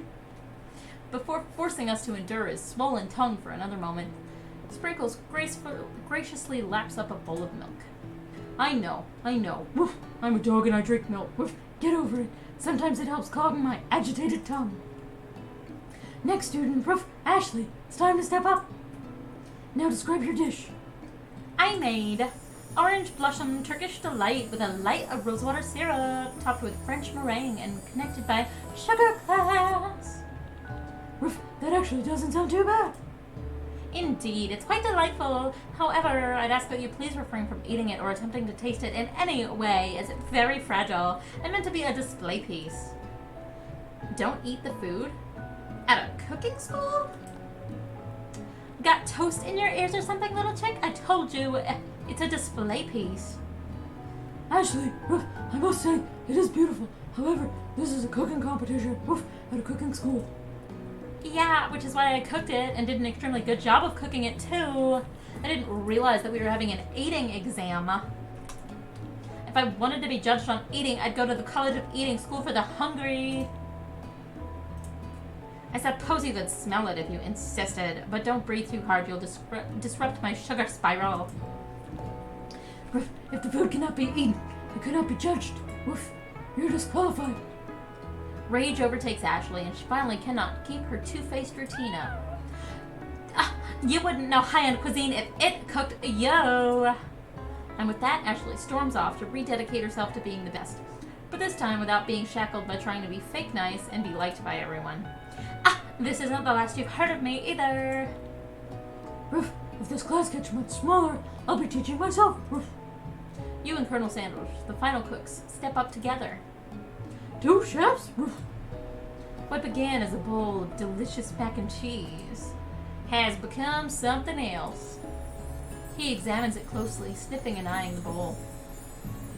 Uh-oh, I don't have a good feeling about this.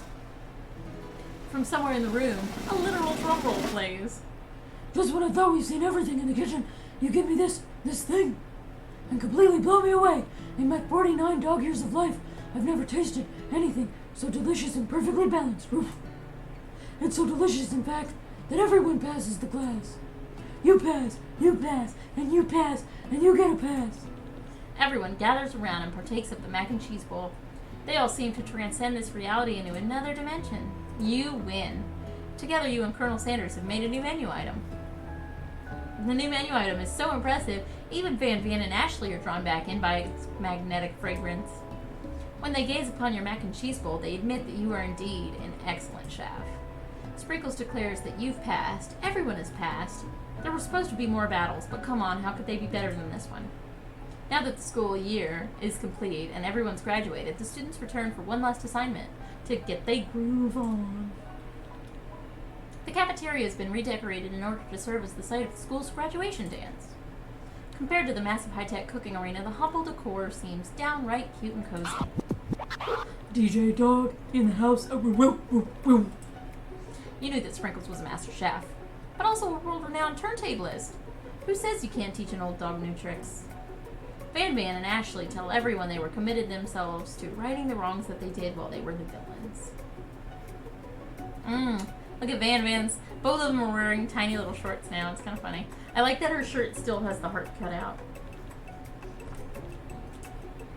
For a moment, you actually believe them. Not another haunting. No ghost allowed at graduation. It's clearly written in the school's bylaws. Yeah, she thick. I mean, he thick too, but...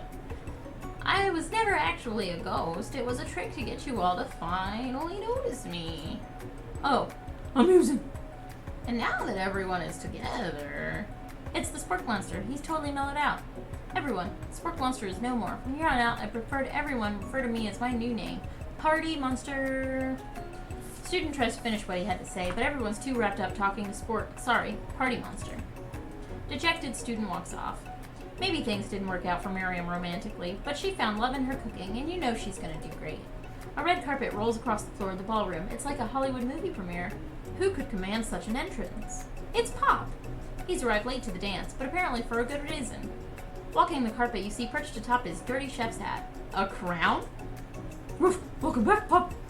I know you weren't able to complete the final exam and accept your diploma, so we mailed it directly to your father. Woof. We figured it was the least we could do for the school's dean. Oh.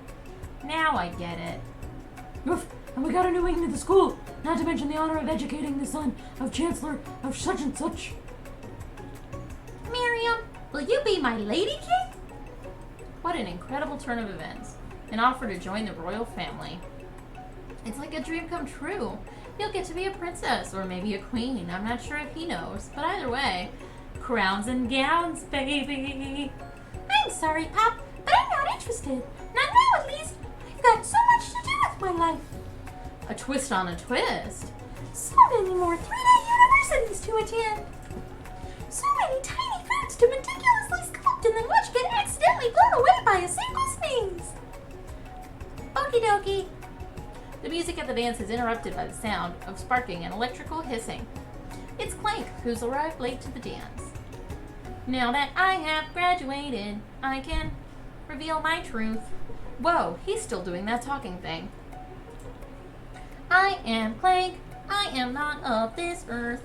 I am from a faraway planet in another dimension. What? What? I actually feel like I knew this the whole time. Now that I have learned the ways of your kind, I must return. A portal opens up, and Clank disappears through it. Finally, Colonel Sanders arrives. Howdy, classmates. Just like the first day you met him, he's come prepared to feed the entire class. However, it's not enough to just give them a bucket of chicken. This time, it's a full meal. I didn't get to be the most famous chicken man in the history of chicken and man by not reminding people to go out and buy my chicken. The end? No, it's not the end. As everyone feasts on their delicious chicken dinner, Colonel Sanders finds you sitting at the edge of the dance floor. Little chick, what are you doing sitting all alone? Oh, you know, just waiting for the right person to ask me to dance. I wonder, Might you tell me, what are the qualities that you'd expect to find in such a lucky person? Yeah, Clank gets to leave. I know, right? I wish I could open a portal and leave. That'd be pretty sweet. Off the top of my head, oh, I don't know. A spicy musk, a tidy goatee, and a degree from the University of Cooking School Academy for Learning. Just to name a few. It truly is my lucky day. Would you dance with me? Yes, I would love to.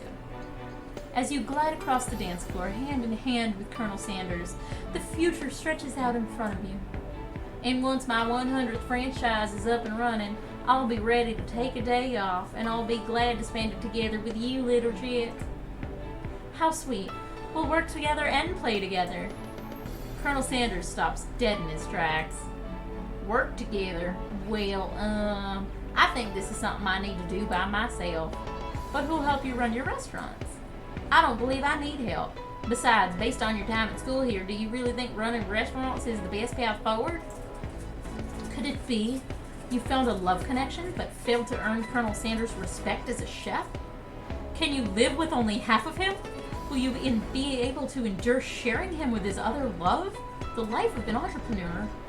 I suppose I could enroll at a pastry school. Oh, my dear little chick, I'm sure that you'll find your place eventually. And along the way, you'll have me by your side. The end. Okay, so it ends the same no matter what you do. So you don't get to, like, be KFC queen, ever. So essentially I played through this a second time for nothing. But I did get to see a few of the different, like, I feel like I've seen pretty much every option that happens in the game.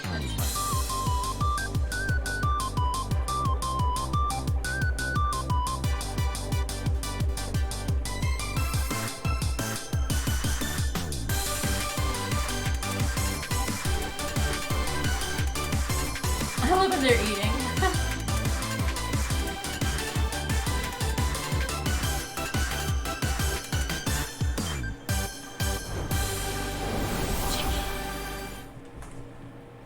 We're getting some chicken daddy. We got that chicken daddy. We got that chicken daddy. Oh, here, look at the credits. The credits are... Oh, those weren't the credits I was thinking of. How do I close them? Oh, back. There it is. What happens if you hit continue? Is there New Game Plus? I need to know.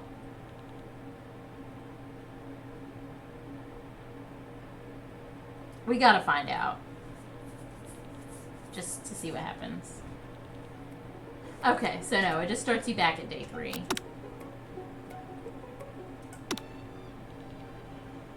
Now listen to this sweet, sweet music and dream of your chicken daddy.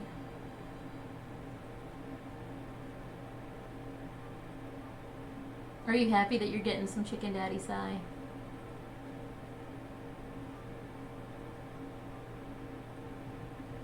It's a finger-licking good dating simulator, y'all. Finger-licking good. Is that creepy? Is it creepy when I whisper stuff at you?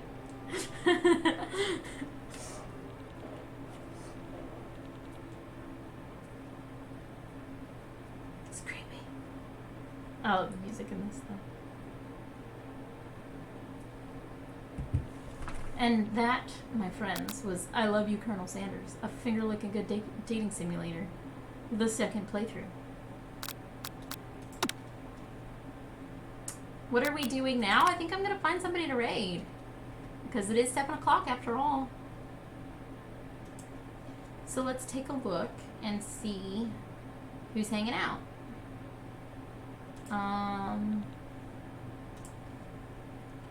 And we'll bug the crap out of somebody, because that sounds like funsies. Uh-oh. There we go. Let's see who's on. Okay, my thing is not showing a whole bunch of people as being on. Let me look and see if it's lying to me. Is it lying to me?